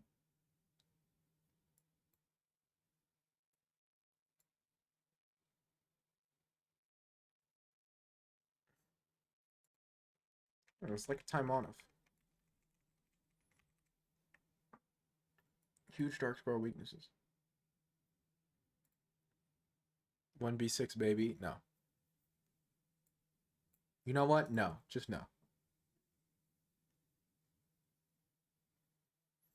Should I start the next person's turn while you're looking, Tin?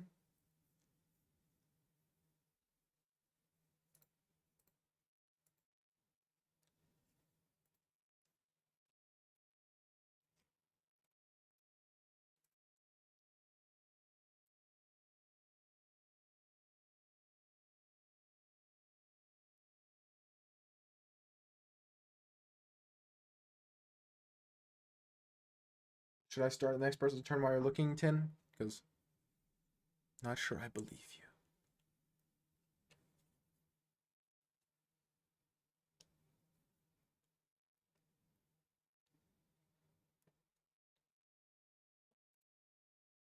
I don't believe anyone anymore.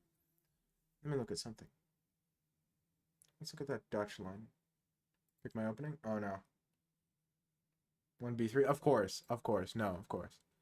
If I'm actually Richard Rapport, though, it shouldn't be a problem. Now, should it? So now it's just when I prove my actually Richard Rapport IRL-ness. What did he play? He played like knight c3, and then he went knight c3.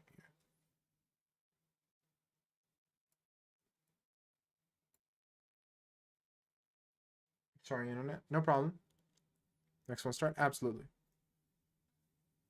2 knight c3, bishop of 4 e3. That's what it was. I think he picks in knight c3, knight f6, of course. Bishop. Well, it's bishop f4 after e3. Wait, no, it's bishop f4 here. And then it's e6, and then you play e3. And then it's d6. Go like d6, e6. It's like this sort of thing.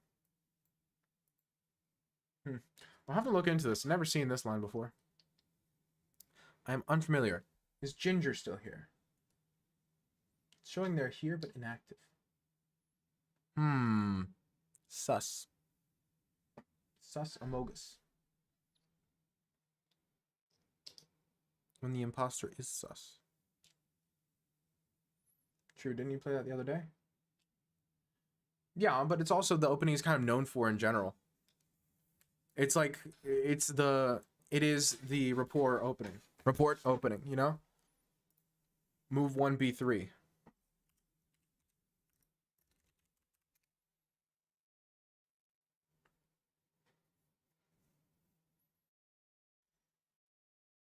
Just bishop e7 castles, not bishop d7? Looks a little passive.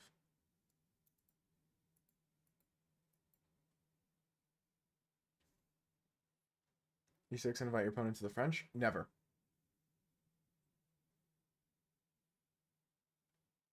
Classical Dutch against London.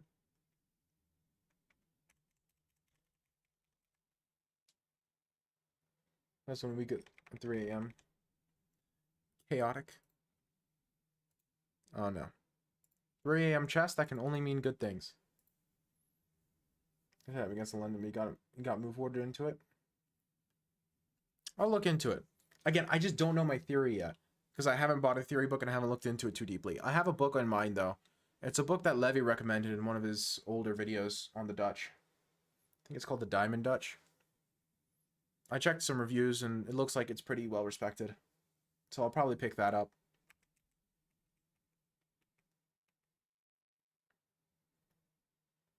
Okay, your opponent evidently is anti-bishop. And you're anti-bishop. Oh, come on, Tin. Just because your opponent gave you the bishop pair doesn't mean you have to give it back. Queen b3 I like. Trading queens I like less. Makes it more drawish. But opposite colored bishops are only better for winning if there's an attack. And there's not really an attack currently.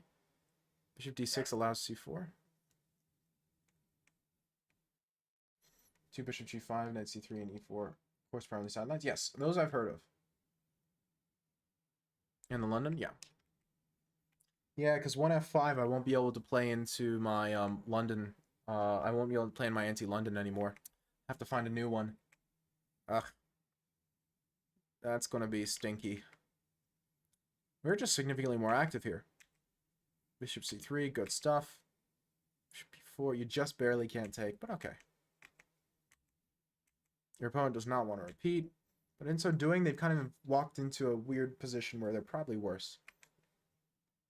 d5, knight c3.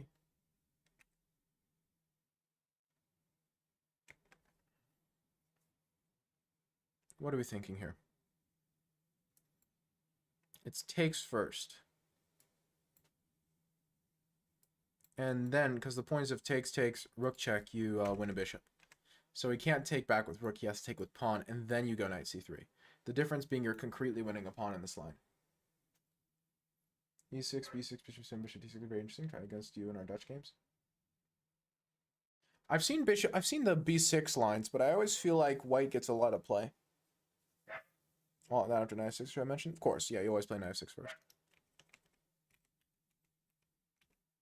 The problem with playing the b6 stuff is as white, I've always liked it. So I don't like playing openings as white that I also like as black, if that makes sense. It's like weird. I want to play an opening where I feel like I'm better with the color I'm playing. So yeah, the problem here is that if you take here, you concretely win a pawn because you can't play rook takes. So you concretely win. Versus in the way you did it, where you kind of get move ordered and you end up in a position where if he takes with rook here, you're not as concretely winning a pawn. It's a lot harder. You're still better. Yeah. On both sides. Oh yeah, no, there is, but I just wouldn't pick that, obviously. Like, I play the Yugoslav against the Dragon as white, which obviously, I'm a Dragon player. I would rather play the Yugoslav as black, but I also play it as white.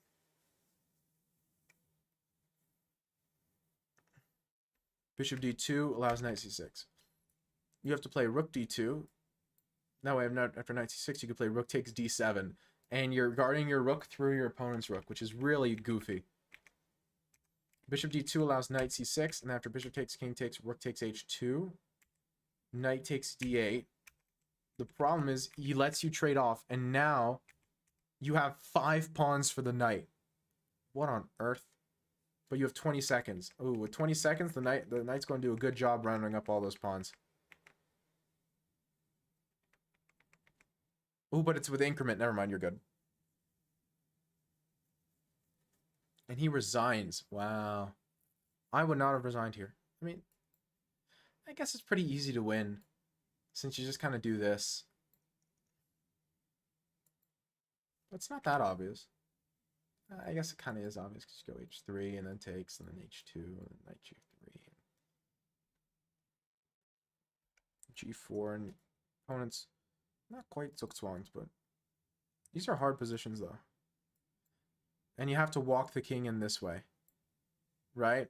And that's the only way to win is because the king is tied to defending this pawn, right? So the problem is he has to use his king to try and attack this pawn. And if he does that, you walk your king over here and win the endgame this way. I had an endgame like that once, I think, a while back. A long time ago, I had an endgame like that. Yeah, there's always a line you like playing with both sides. My point was just for the Dutch, and that line of the Dutch, I always feel like white is better. It's Dragon's turn. Dragon is not here. And Q is empty. Whew. So on this point, I think I'm calling it. Because like I said, I've been feeling unwell all stream, like sick. Sick to my stomach, kind of sick, which is weird. Maybe I ate something. Maybe I used some vegetable I shouldn't have and then the fried rice, but I do not feel well. I think that has shown up in my chest. Classical anti-bishop endgame. Yep. Bishop would do a much better job here because it can guard both sides. There's that 1b3 game. I'll refund him his points. And then he can use them next time. You're right though. I don't want to scam him out of this. Pick my opening. Here we are.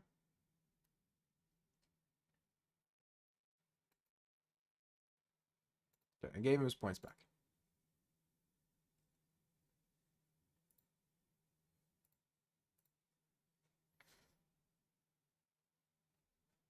Take care. I will. Now, who are we rating?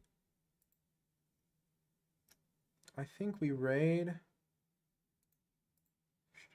Ooh, Sinister Magnus. I remember him from a long time ago. Give me a second. Jackie the Sweet House, I remember. Just trying to remember.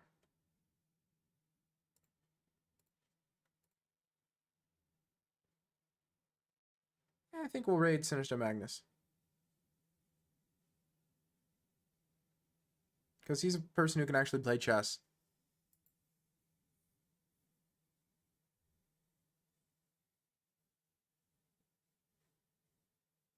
I think I might have gone over my head, but I'm telling you, I'm not feeling it tonight. I'm happy I made it as long as I did, but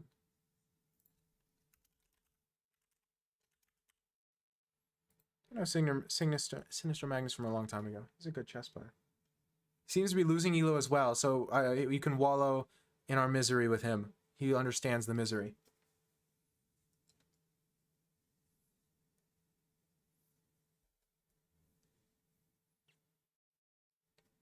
Oh my gosh. Did we get raided as soon as we're raiding someone else again? This is the second stream in a row where we are being raided the minute we're raiding someone else. Give me a second. Let me shout out Cyber Analyst before we raid. Thank you so much for the raid, man. Let me just shout you out so I can remember to follow. That is so funny.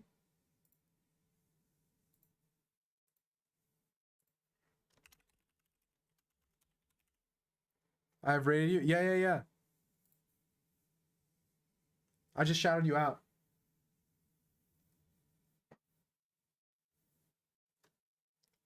I'm feeling sick, and so I'm ending stream a little early, and you raided right now. I'm tired of getting sleep now. Go for it, man. Sleep well. Appreciate the raid. Well, that's just more people to send Sinister Magnus, I suppose. Sleep well, y'all.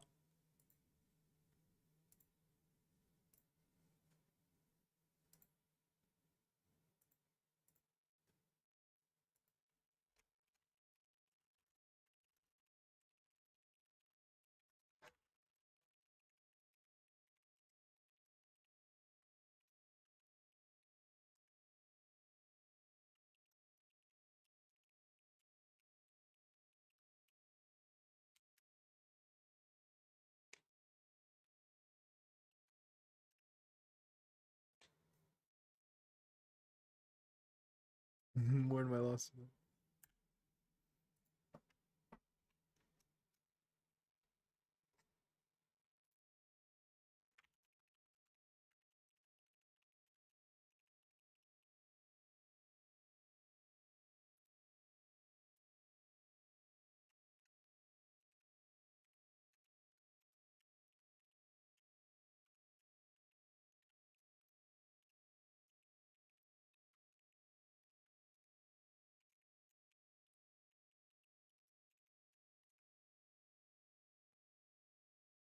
Okay, we'll end.